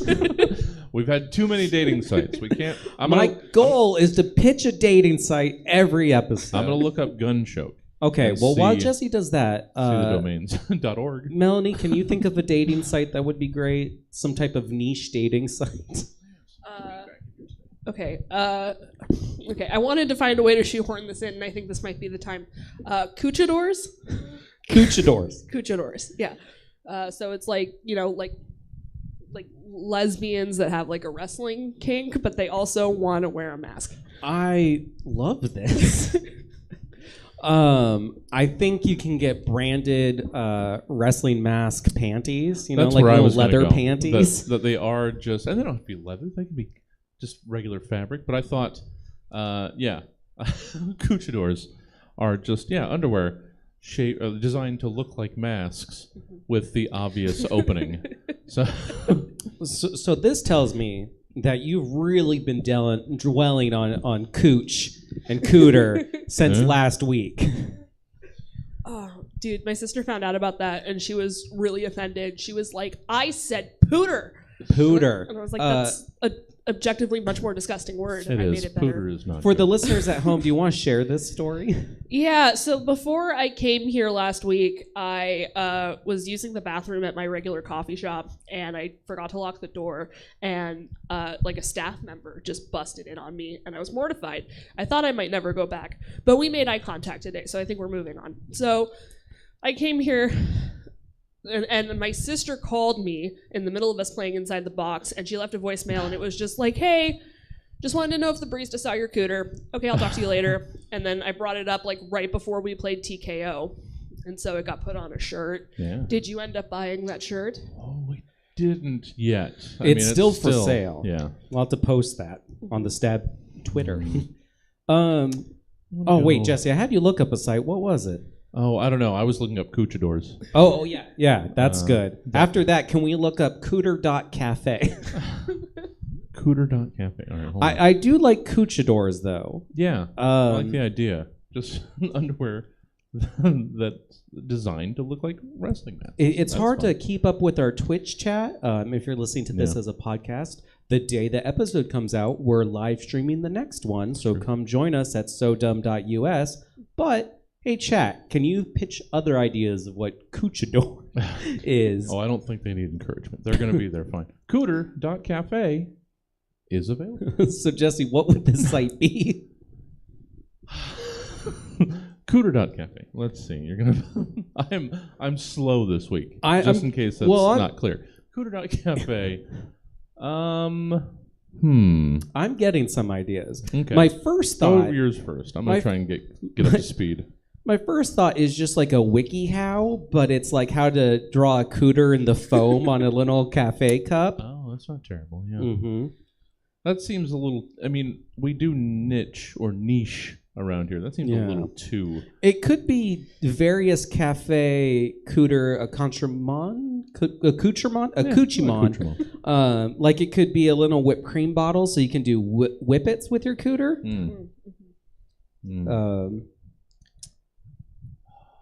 It could be like a half dildo, half espresso shot cup. You know. Mel, you're looking greatly disturbed. I'm trying to make like a pussy pup cup pun, and like my brain's trying to work a diva cup in there somehow, and it's just not. It's like so close and just not coming together. You're making a lot of lesbian hand gestures at this too. just yeah. I was scissoring for those listening later. Scissoring.cup. Yeah. Oh, hold on. Jesse is feverishly typing every episode at all the dumb things I throw out there. So apparently there's not a .cup, but there is scissoringcup.com. Scissoringcup.com. Cooter Cafe. Cooter.cafe. I'm going to try and power through this block that I'm having this week. How about, again, maybe not great, but we're going for volume this week, just so I can break through. Cooter volume. Yeah, you got to have a nice cooter volume. It's about quantity, not quality. Cooter.cafe. So it's a site where, and it doesn't have to strictly be vaginal, but it's all setups count. Yeah. So you can post like the crude drawings that you found in like restaurant bathrooms. Oh. Of just a various submission genitalia. site of various crude drawings on the stalls. I like that. Yeah, I like that too. Yeah. Let's see what should I add here? What have I? It's like missed? horny Banksy. Hold on. Hold. I'm the Banksy of dick scribbles. Horny. Horny Banksy dot. Banksy. Hornybanksy.com. I was about We to can ask. get it for a penny. I feel a penny? It's a penny sale apparently this week. I'm not sure what's going on. You know what? Some of these we just need to buy to link to Stab Comedy Theater. Well, but the problem is it's the for the first year with a 2-year registration. So it'd still be like $20. Still, I'm going to buy Horny Banksy and link it to an infomercial for a year.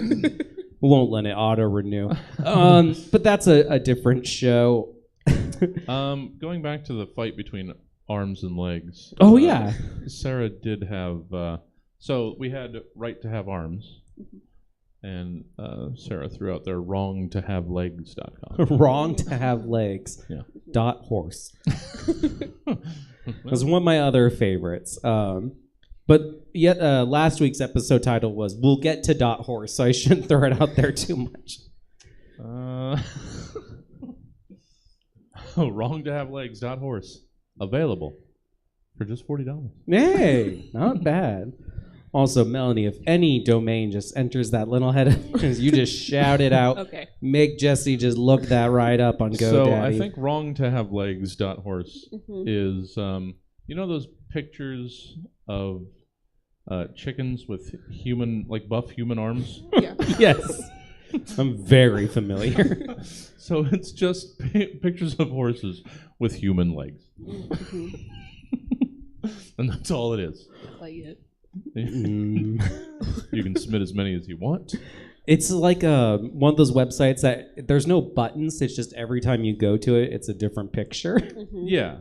It's an auto-loaded, just random. Yeah. And there's one ad, and by the end of the week, we'll make $13 million.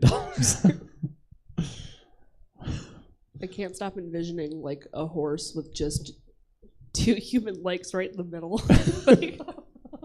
Like an ice cream sandwich centaur. A Neapolitan, if you will. The front half is horse, the middle half is human, and the back half is raptor. Oh, I mean, Sarah had a similar idea, apparently. We were probably saying it at the same time. Animals who don't have legs with legs badly photoshopped on. So yeah, similar. Wrong to have legs. Snailleg.me. All right, well, I can't. That's the rule here. I can't What is not. the most terrifying animal to attach legs to? Yeah, that's what I'm trying to think of. A lot of people would say shark, but I don't think that's true. I was trying to think. Snail. Oh, that was wrong. I said snaillet.me. That's a whole different thing. Oh, let me Snail leg. snails. That's where you me. put snails in places they shouldn't be, according to the U.S. government. I was gonna say, because there's 2 ways that you can do it. Putting human legs on an octopus. So you can Now, just 2 or 8? Well, see, that's the thing. It can either be 8 human legs, or a squid. Either way, still equally not great. Or still has the tentacles, but then 2 legs just attached to the head, basically. See, I like the idea of an octopus, all 8 tentacles, human legs at the end of each tentacle. Sure. Like a pair of human legs. On each tentacle, yeah. It would look something like a My Chemical Romance concert, but you guys look up My Chemical Romance. They're a small time band. They're making their way. They're just struggling out there. So like a jellyfish, 2 human legs, but it could also still like sting the shit out of you. I feel like there's someone out there who's like waking up from a fever dream, and they're thinking of the next like Sharknado movie, and it's an octopus with human legs versus a squid with human arms. And at the end, to set up for the sequel, there's like a puppy with bird wings or something. Nice. What is... All right. Well, you know what? I have to. Okay, I'm guessing chat suggested something. Yeah, I don't know what this is. Toadyboy. .ugh. Is that a domain? Because if so, I'm gonna. Okay, I don't see a .ugh. Can you look Otherwise. up centaur.random? Because I envision this as a site that's just 2 roulettes, and every time you go to it, it just puts something on top of something. Sure. Centaurrandom.com. Doesn't seem to be a .random. Oh, I mean, it could be random.horse, and it makes centaurs. Like that. Sure. Let's see if that's available. We can't get away from our horses. Even 2 weeks out. We have yet to make a .horse website. Well, so we had a horse juice or whatever horse juicer last week. oddly enough, we found our first problem. Random.horse is taken. Is there a fee? Well, it's the normal $70 broker fee. Oh, okay. But Not one of the high ones. We'll see. Now I have to check. Yeah, is anything happening? Hold on. Let's cover this up. Yeah. Okay. Get the TOS ready.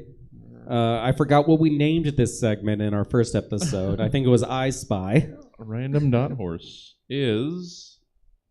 Oh, that's just not. Did they just? Are they squatting on random.horse? Oh. Boo. Who the fuck is it in the chat that bought it? Yeah. Just to spite us. All right. I got another idea. Mm-hmm. And Melanie, I want you to think of what this website will be. Okay. Squatting.date or squat.date. With all your squats. Or with all your dates. So many dates. Okay, well, No, go ahead. No, I'm not going to interrupt. I'm trying to think your of dating what sites. some other dot websites are, like squatting.math. Is that one? All right, you know what? Squatting. What are some of the suggestions for squatting? Yeah, just put squatting in and see what it recommends. Apparently, there doesn't seem to be a dot math, but there is. I mean, again, squattingmath.com available. We're running into not finding as many fun domains. Yeah, well, just put in squat and see what comes up. That's all right. Squat. Squat.com. Taken. Why is there a great alternative? Squat.mobi. So, And that's an easy one. Clearly we know what squat.mobi is. I mean, just for the folks at home, can you describe it in great detail? It's very simple. It's just pictures from Moby shows around the world that just happen to catch him in a perfect squat position. I'll take you up one further. It's all of those photos, but patchwork quilted into a pair of like yoga pants. And that's the only thing you can buy on this site. Or the other alternative is it's a new lower body workout tape series featuring Moby as the fitness instructor. So it's squat.mobi. Learn with Moby how to really tone those abs or those glutes and thighs.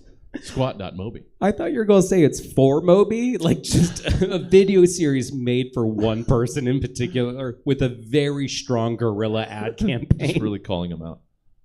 Oh, no. No. I don't think I can even search that. Come squat.me. Come squat. See, when I pitch this, and for Mel to think of squat.dating, I was thinking of squatting like taking up residence. Sure. Yeah, I was gonna say I think that it should be a dating site for two people that like Squatters. are broke. Yeah. Yeah. Like you put what city you're in. Or even less like a dating site and more like a like housing Yeah. Right. share sort of thing. So Squatting.house. Let's see. I know .house is there. Yeah, it's a site where and just so you know, comesquat.me is already taken. Sorry. no. Squat.house or squatting? No, Squatting. Squatting.house. Let's show squat.house. Okay. Yeah. I'm glad you asked. Punchy. Squat.house taken. But how about, okay, let's get off of that. I do like the idea, the trying to find rent shares for people who don't want to pay rent. Squat.house. But the great alternative that was given us while searching squat.house, squat.cloud. Go ahead. So what is squat.cloud? Because it sounds like a medical disorder. It sounds like you need to go to kaiserpermanente.com. Are you suffering from squat cloud? Squat Cloud is when you have run out of room on both your Apple account and your Google Drive account, and now you need a new place to store all of the projects you'll never finish. I like the idea that it is a cloud service site Yeah. that's free, but you can get evicted at any moment. Yes. Like a roulette for all your media. Yeah, I like. It's basically you don't want to pay for the more than 15 gigs on Drive or I've already forgotten what the other ones are. Dropbox and that sort of stuff. You don't want to pay for any more space. And people have extra space available, so they just list their cloud space for use. They charge you way less, 3 pennies to be on the extra 15 gigs on my Google One account. All right. Poor is really trying to make sure that we don't miss Squat It Like It's Hot. Squat it like .us. it's hot. .us.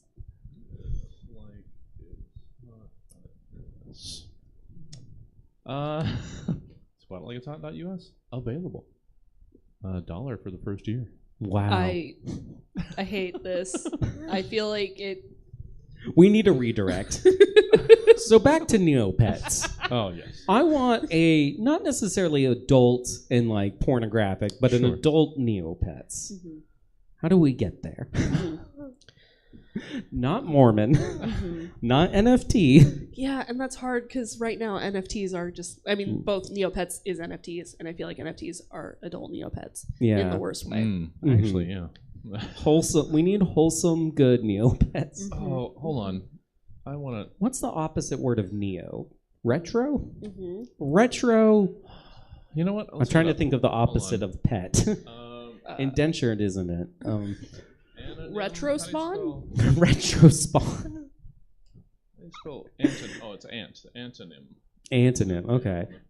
See, when I think of retro spawn, this isn't what I want, but I think it's like a website where you get to adopt little digital, like orphaned children that are just doing real bad. What was it? It was Retro spawn? Retro Spawn? Okay. Yeah, I don't know.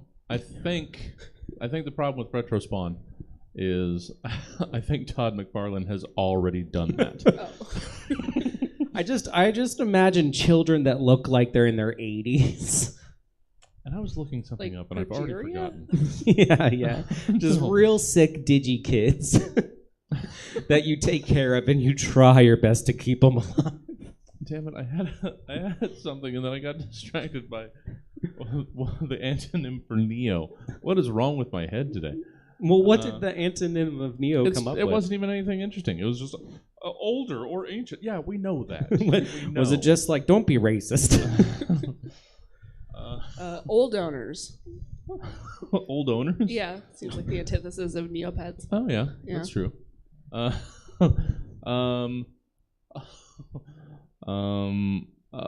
Something like digital Gen Xer. So you've got a Gen Xer that you have to keep alive. You just like monitor their TikTok account and stuff, make sure they don't get preyed on by adults. Yeah. Oh god. So it's you can adopt an 8-bit boy. See, but I want something that's like little animals or monsters. Mm-hmm. Like digicrabs. You mean like pocket monsters? Oh. Well, no.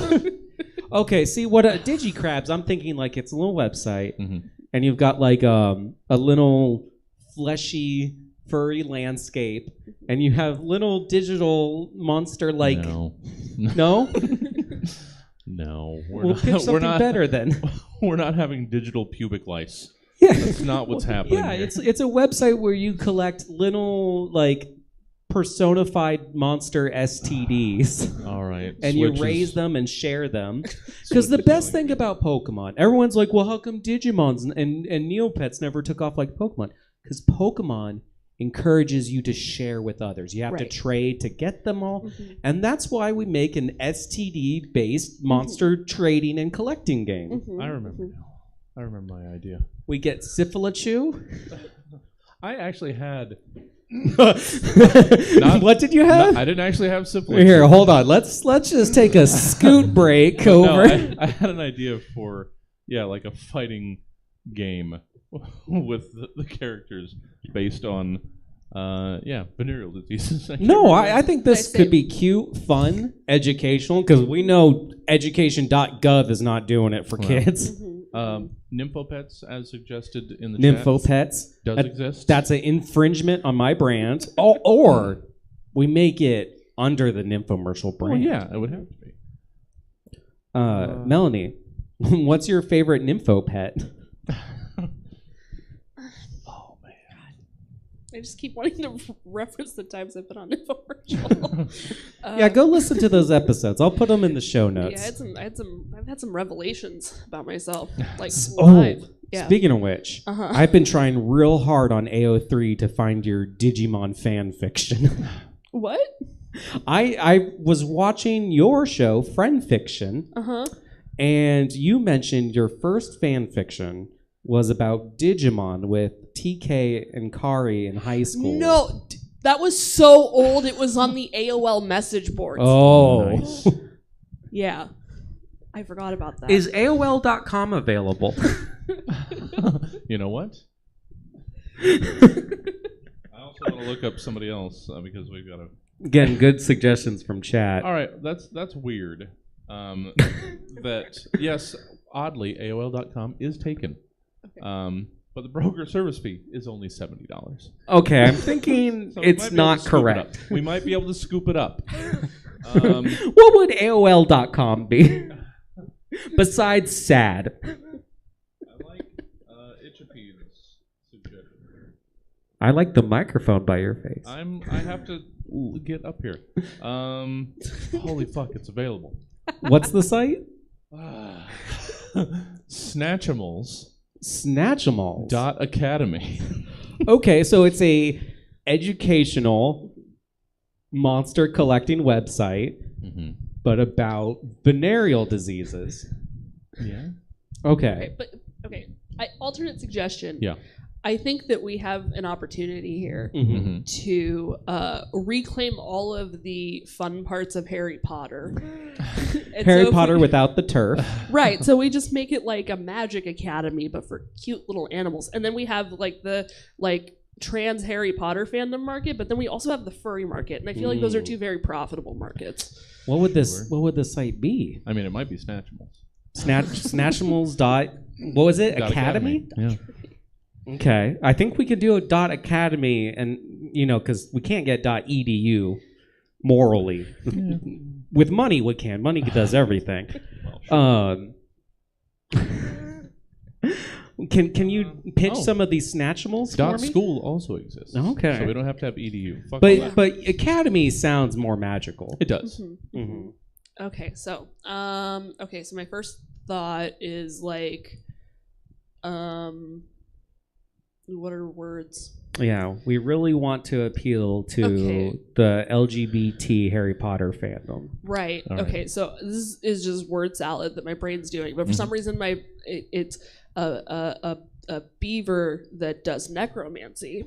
Okay. Yeah. Okay. And then That's the first Snatchimal? that's the first Snatchable. Okay. Mm-hmm. Is that your That's one of your that's your starter starters. Snatchable? Yeah, that's your it's- water type, or it's moist type. Yes. Yes. Moist type. Dirt type is like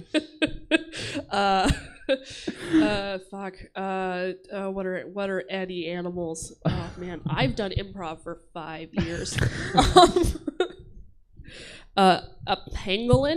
Ooh. Yeah. all right.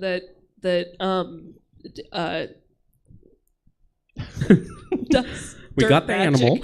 Dirt magic penguin. Dirt magic. Your spicy type My spice- is burn mitten. It's like a little old man with big mittens. Okay. Here, I know people are gonna get mad at me because this is an hour late, but there. Domain Daddies is live. Oh, good. Sorry, guys. I'm glad we're live. I always set it and then never hit enter. Yeah, we've So, got 5 it minutes happens. till the next segment of our show, Oh, shit. but Well, we started like. we started 15 minutes late. I'm Yeah. sorry. Is So that, once again, no. I do math. Okay. There is Every oh, I have episode, legs. you It's a know. squid with legs. Oh, Yeah, good. I know. Yeah. At first glance, it just seemed like sideways and close together, and my glasses are bad, and I was just like, who put a vagina on that squid? Yeah. What does that have to do with anything? Melanie is here on stage basically doing like lesbian tutting. Yeah. I'm sorry. I went to a strip club last night. That's what's wrong with me. Mm. Oh, Yeah. okay. Yeah, and I saw things. Jesse, can you look up lesbiantutting.asl?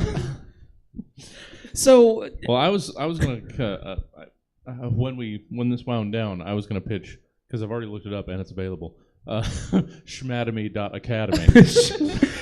Okay, well, if you're pitching it, we need to know the site. I don't know. I don't need it. I don't need anything more than just the name at this point. I think it's just a clip of Buddy from the Obscure Movie Trivia show, just telling everyone not to go to school. There's that, or yeah, it's just rednecks like picking apart scientific studies or something. I think it's a website run by 5th graders that are pretending to be a for real school. They're like trying to pass one over on their parents. All right. Oh, it's like that movie about the college.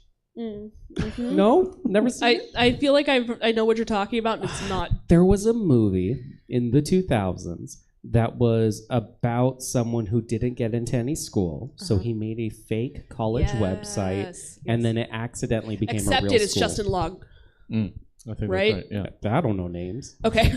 But I like this like younger version where it is children and they actually do classes. Yeah. So it's like, what's the name? Crayola of those? theory. What's the name of those like fancy elementary schools? The Waldorf. something Montessori. like that. Yeah, Montessori's. Okay. Oh, So Montessori. It's There's something lower than that? It's a I fictional wouldn't know, Montessori peasants. that we that kids convince their parents that they got into. Well, I got into Schmademy. Yeah. Lesbiantutting.us. Just a 5-year-old just going, well, the blocker is non-Euclidean, so it fits in this hole. Adopt a 40-something. Sure. Okay. But we've got lesbiantutting.us Is available? it is. So there's not a .asl? Oh, .asl. I couldn't remember what it was. So American Sign Language. Sure. I mean, I couldn't remember. Nope, doesn't seem to be. Wow. But lesbiantuttingasl.com. Totally available. We could do a lot of good with this website. And Jess is looking for the explanation of what lesbian tutting is. It's where you learn key lesbian terms, but and how to tut. Tutting is like hand dancing, and for lesbians that have vaginally inclined partners, you're basically tutting your way to romance. Sure. Well, this has been a good show, but we are canceled. Tutting is just white jujitsu, right? I guess. Yeah, this is a new word As for someone me. who's never learned to tut or watched Naruto, I don't think I can say that. I'm really stuck on these transphobic Harry Potter monsters. Mhm. Because I love Pokemon more than anything. Sure. Mhm. And I hate Harry Potter. Yeah. I hated Harry Potter before it was transphobic. I envy you. What was all right? I've already forgotten. Oh, Snatchimals.academy. That's what it was. Yeah. I hadn't added that yet, so let's add that to. We made 5 years of improv over here. Yeah. Pitched several Magimals? What are they called? Snatchables. Snatchimals. I like So- Snatchimals. Gotta snatch them all. Yeah, Gotta. I pitched some. Jesse, can you throw us some Snatchimals? Snatchimals. So I heard there was the pangolin. That we, That's a dirt type. it's a dirt type. We And there had, was the moist type. Yeah, moist type. And then I pitched Sand Mittens, which is your spicy type, a little old man with big mittens. For you boomers, that's a Bernie Sanders reference. I see. Let's see. What's another Snatchimal? So it doesn't have to it sounds like it doesn't have to strictly be genital related. No. Okay. We got rid of the STD thing. Okay. There can be some. We'll have an ouchie type. All right. Snatchimal. What's my starting Snatchimal? Let's see. I'm gonna say that you have a slappy type. A slappy type. Okay. Which is different than an ouchie type. Yes. Yeah. Yes. Well, it's subgenres. Well, then that has to be, like a. God, no words are working today. So it's a sea lion. Slappy type. It's a robot sea lion. All clunky and like hard angles. It's like little fins on the like middle section is on like a propeller, so it can just slap real fast. So it also works as like for a submersible power Yeah. sort. So it's like a torpedo Mhm. with its with its slappy robot flippers. I am absolutely in love with this. I will draw all of these. Like, I know it's not the funniest idea we've had all night, but I am enamored. No, I think it has the most legs. I also like that it's the first website we pitched that, like, all it needs to be is a website where you can go and look at them. So I don't have to make any type of submission or anything. You can submit, You but gotta like buy a pack. You got to be able to buy packs of oh, And trading also- cards. Yeah, we should get in the trading card. game. Absolutely. That's what we should Oh, do. you know what? I developed But speaking a of an idea- stab trading card. We could just rebrand it to stab Snatchimals. Snatchimals. Oh. And also, when we were talking about Snatchimals, an idea that has legs, obviously, one of the Snatchimals has to be an octopus with human legs. Yes. Yeah, that's a moist ouchie type. Yeah. It's a dual type.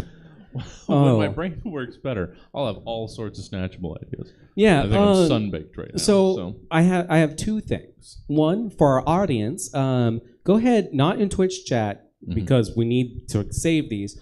On Twitter, tweet at Domain Daddies some Snatchimal ideas. Sure. And for Jesse Jones, we need to start pulling up a website to help improv people like the two of you when you get stuck on some I nights. am just...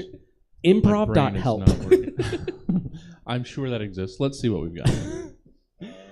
I'm having a sleepy brain night. My allergies cleared up just before the show by luck of miracle. Okay, so A it's luck not, blessing. It's not even offering the negotiation service. It's just improv.help is unavailable. GoDaddy's just like, you haven't bought a single penny website. The fuck you think you can buy this? Get your shit together. All right. You know what? We haven't done one. And I'm not sure what you would get here besides like books or whatever, but improv.store. How much? This is where you can buy the service of some improv, Well, I'm like just college not- students. I was just saying, how much is improv.store? I'm going to say $440. Okay. I'm gonna say it's another. I'm gonna say it's another petty site. But then the second year is like 75. No. Technically, though, Price is Right rules Mel does. It's $349.99. Oh! I knew there was a 4 in there. How did they overvalue improv so much? Well, and also, what aside from like books on improv would you sell at improv? I like the idea of improv.store is just a bunch of pictures of nothing or of people holding what would be space object things. And then It's gifts of like improv like people pretending they're like using the object. Okay. What you do is you type in you buy an object to make someone improv. So it's like you buy a blender for $38 and someone has to do $38 of performance improv of using a blender. Or 38 minutes. That's what it is. It's Yeah, don't do $38 worth of labor because then No. you're gonna see like 2 weeks of blender improv. But it's a dollar per minute, and whatever you do in there and the item, someone has to improv using that item, which honestly I think could get us some money. yeah, I had an idea earlier that I just looked up on my own. I basically had a side episode over here. I had a side quest to see if something like NFT wallet something existed, just so I could actually have like a real legitimate business over here before the NFT market crashes. You've got about 2 days. I know. I'm trying to get in on this quick because you got to store your NFTs somewhere, right, guys? So that they can be seen, but aren't they supposed to not be able to be seen? I don't understand NFTs. Is basically what I'm saying. Hold on. NFT.help. I want to. Unavailable. I think there should be a website called NFT.dodge, and what it is it's your NFTs, but they're moving around real fast, so people can't right click them. They're still viewable, but you can't catch them. Sure. Just try to get me. Yeah, you print screen and it's just a blurry. Yeah, it's the first website to capture like motion blur technology. It doesn't just capture the screen; it blurs. You know. All right. So, insult gen, awfulexcuses.com. All right. Weirdcompliments.com. I mean, if we're going with anything compliment, cockpliments was the best. All right. Do we want to? It has been close to 50 or so minutes. Are we going to start All right. narrowing it down? Is that where we are? Yeah. Jingle. we for the podcast, Jesse's looking at me. Jingle. Not a clue of what's going on in the future. Well, that's generally how one looks at someone when their response to anything is just jingle. You should be used to it by now. I yell that a lot. Now we know that's going to be coming at some point in the future. Yeah, my girlfriend knows what it means in the bedroom. So Milk is just going to randomly shout out jingle, and I'm just going to have to stop because that's when the music is playing. Yeah. So Jesse, can you read off our total list so far? All right. What we've got right now on the sticky. Cockplement.me, obviously. Mm-hmm. Cooter.cafe. Wrong-to-have-legs.horse. Squat Cloud. Snatchimals.academy. Squat.cloud. Snatchimals.academy. And improv.store. I think, as much as we like compliments, I think the runaway this week has to be Snatchimals. I love Academy. Snatchimals. I think so. And I can And get you a gotta lot of snatch people them to all. design some Snatchimals. And Yeah. on Stab Comedy Theater, second and fourth Mondays, there's a drawing show I do. It's true. Maybe Mel could be on it. We can design some Snatchimals. I'm game. Yeah. Oh, man. And then, Mel, I think you'll officially have been on all my shows. Hell yeah. So I'm part of the... I think this is the site. We're supposed to spend 15 minutes refining the last site, but it's pretty much down. Yeah. Unless we just want to pitch more of these Snatchables. Yeah. And this will be the most expensive site so far. How much is it? It's $19.99. Oh, full budget. It is the full. Oh, man. I grabbed a Mountain Dew before the show thinking we had some wiggle room in our budget. and this site, GoDaddy, clearly does not know us because they're offering here, like we're some common web developers. Would you like to add, Snatchimals.com for a penny? No, we're not interested in .coms. No. It's .academy or nothing. At least it didn't pitch .net. That is the one thing I will never allow on this show.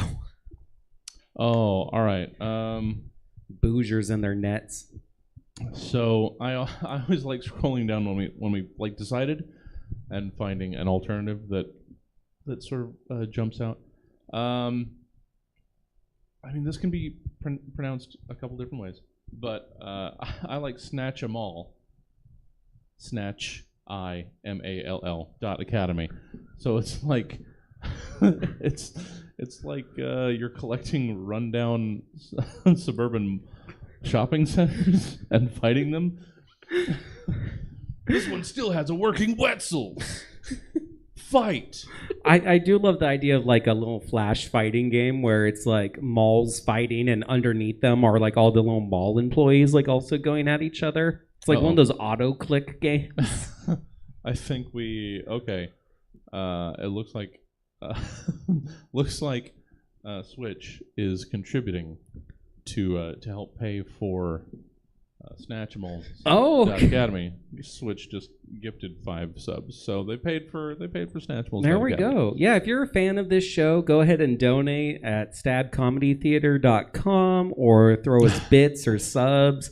We love money. That's true.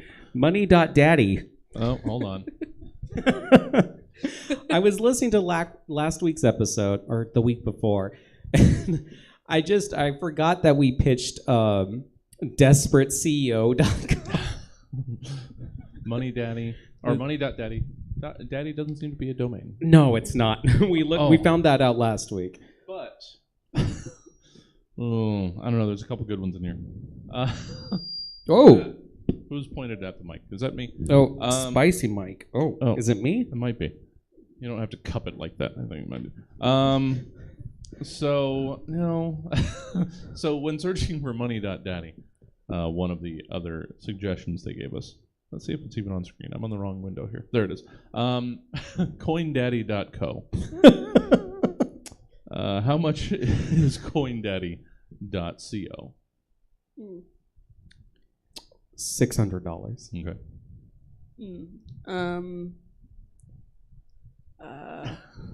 I'm gonna go with my first gut, and I'm gonna say 50. Okay. Almost $2,000. $1,995. Even better. And this is just an estimated value. Daddy.co. Daddy.co. How much is daddy.co? 5,000. I'm gonna say 5,001. No. The estimated value is 40,000. I keep scrolling down. Oh my. That's a lot of daddy coin. I keep scrolling down and finding more. Daddydaddy.com. $17,395. Hold on, I need to know what daddydaddy.com is. Because this is a website. Daddydaddy.com.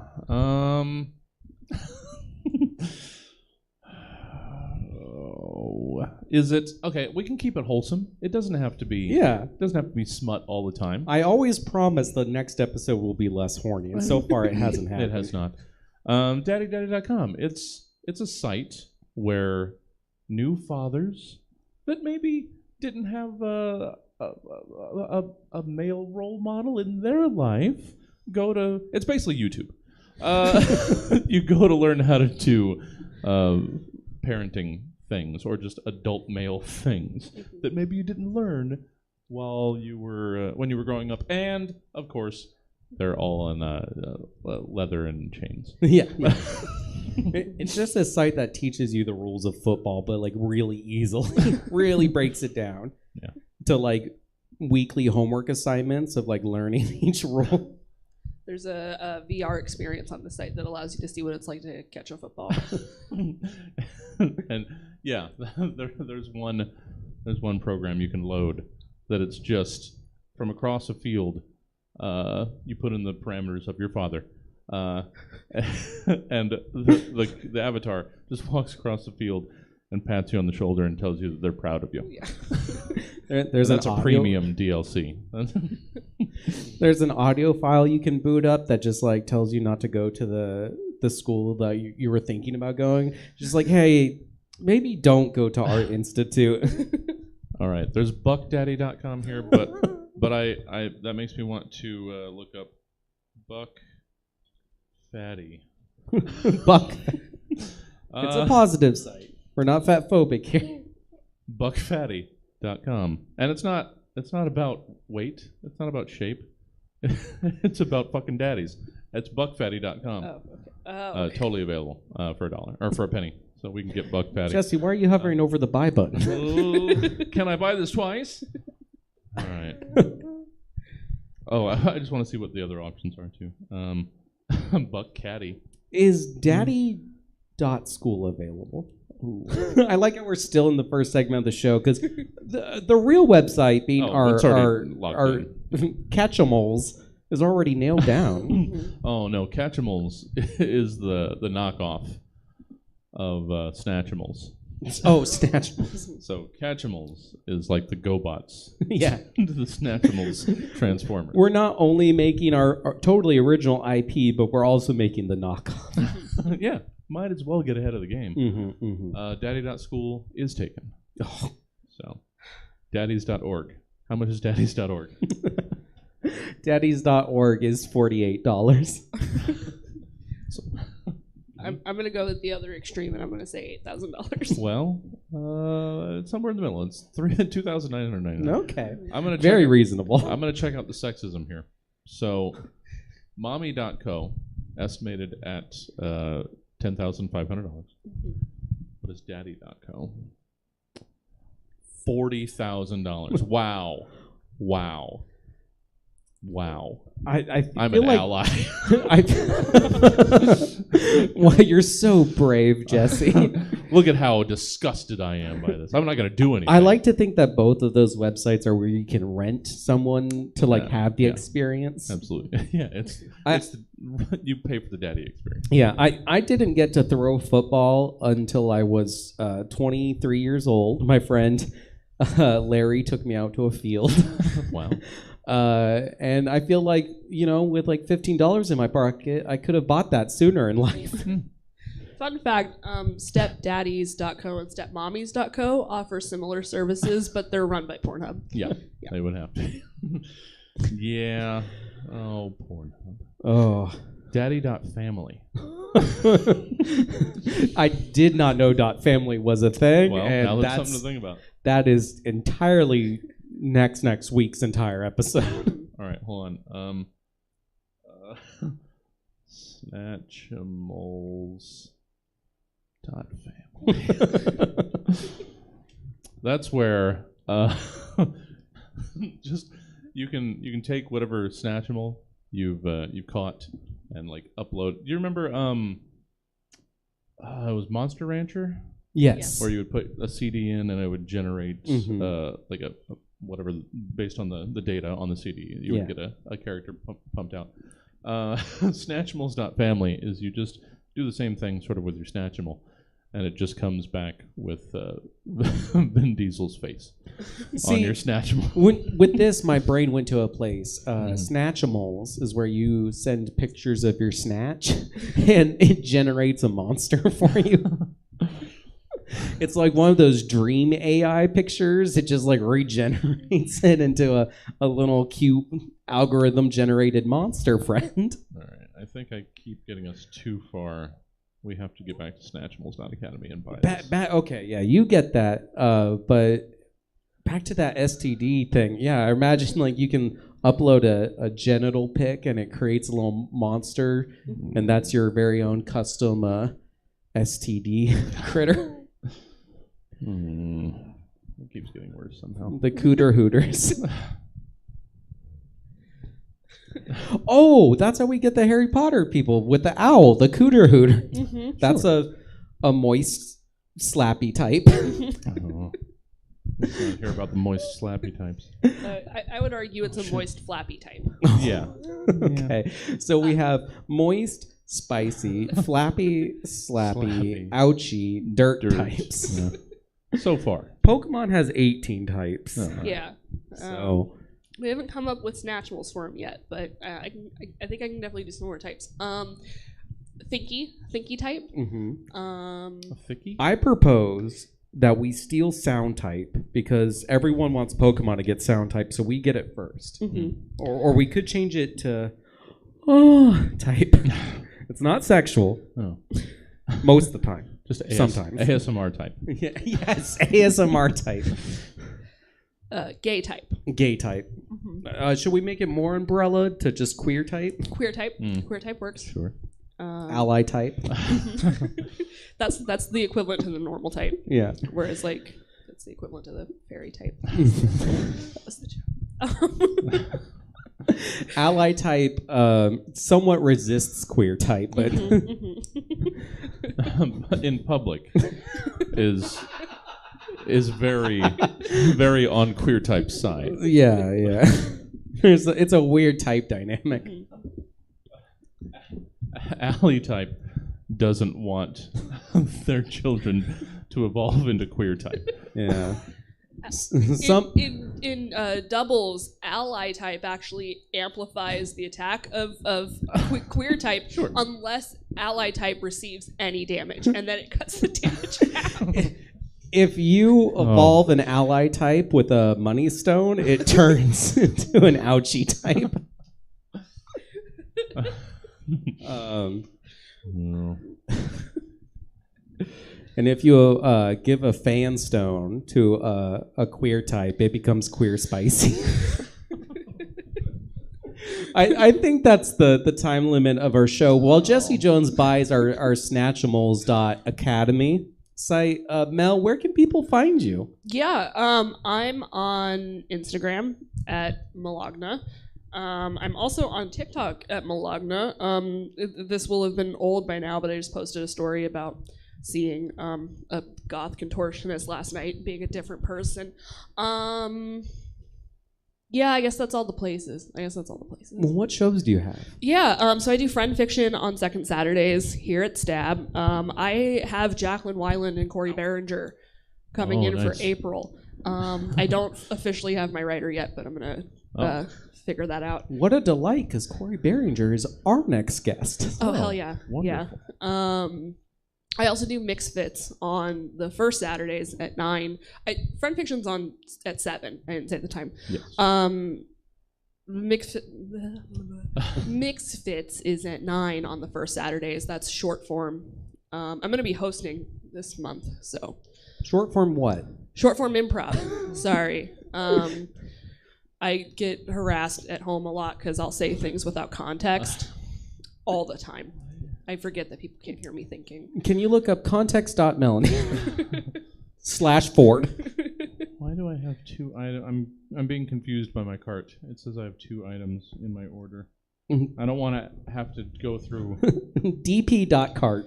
Oh, see, this is all domains come with website builder, but that's not the experience we've been having. Ugh. No. All right. We need to call GoDaddy. Yeah, we need to figure it out. Okay, and I need to make sure that we don't run into the problem that we had last episode, buying a typo domain. Yeah. Oh, I'm also on Scene Kids in April. Oh, yeah. Oh, yeah, there you go. I'm gonna act. I don't know what scene yet, but Snatch. So many places to find you both in and out of the Stab Comedy Theater. yeah. I'm everywhere and nowhere at the same time. Enigma.Ford. And now we got to the slowest part of the podcast where Jesse doxes all his financial information to the Twitch stream. There is the security code that just went up on the stream. Okay. Well, you don't know the rest of the numbers in that card, so good luck with that. Yeah, Jesse actually has a 5-digit security code. You only saw the last 3, Yeah. so screw.u.edu. It never occurred to me that somebody could dox themselves. It's like doxturbation, if you will. Doxturbation.me. That's a site where you put all of your information so you can never forget it. All right. It's nothing but old people. Yeah, and it's not if your information will go public. It is when. Yeah. Well, yeah, because you share the link. Yeah, well, it's a website where you can go look up your grandpa's login information so you can help him get back into maga.net/grumpy/Gen Z's bad .horse. Of course. Snatchimals.academy is now ours. We own it. All right, everyone. Thanks for showing. Oh, wait, we need an end tagline. We haven't figured that out, and we promised we would. Did we? I mean, one of us did. I don't remember. I'm not saying it's me, but I don't remember anything. we also don't know a name for our fans because with us being the Daddies, It's true. it's a very dicey. Dadlings? Dadlings. Sure. Our dadlings.young. No. Should we just call everyone our child? Thanks for listening, child. Child.com. See you next week. Such a good sign off. And since I don't have it all, Chirrens, Chirrens, The show's already over. Well, and I didn't have it set up to. There we go. Here's. Oh, I'm doing things terribly today. There we go. You know, I don't like that. I don't like that one either. Oh, For those of you watching on Twitch, come in tomorrow. Tomorrow is the titular Stab Show. Yeah, I'm going to be here. Oh, that's true. Yeah. Melanie's here. Got those prompts out this afternoon. Oh, and this doesn't matter to anybody. But after this long day that I've already had, I somehow also have a midnight tax appointment. Midnight tax appointment. Yeah. .edu. Yes. .law. It's the small business specialist for some reason works overnights. At least I hope he does this year. I've just been getting texts about my appointment. I should go. Thanks, guys. Oh, I'm so fucking out of it today. Thanks for hanging out with us. That is all we've got for the day. As Milk did say, the stand-up show's tomorrow. Stephen Ferris, Melanie Ford, and Oh, yeah, this looks great. Jess Dupree. That's what it is. Yeah, I don't know who that trying to is, remember. but You know Jess, for Christ's sake. wait, who? Jess Dupree. Oh, Dupree. Okay, yeah. All pretty fun people, Yeah. I'd say. It's gonna gonna be be a good. good time. It's going to be a good one. Also, different ranges of funny too. Yeah, So it's different stuff. all across the board laughs for all audience, I'd say. How about, where the hell are we going to send you guys? How about... Don't tell anyone, but Melanie's my favorite. Oh, well, that's fair. Let's send you over to Kayla. Get some DJing in. Hold on for the raid. We will see you guys back here tomorrow, hopefully. You know, if I haven't chased you away with my inability to string together a sentence. Or us calling you child. Chillins. I can't even... Daddy Lings. I do like. All right. There it Oh, is. what if we call them our commies? Our .commies. Oh, sure. All right. And hold on for the raid. I'll see you guys later.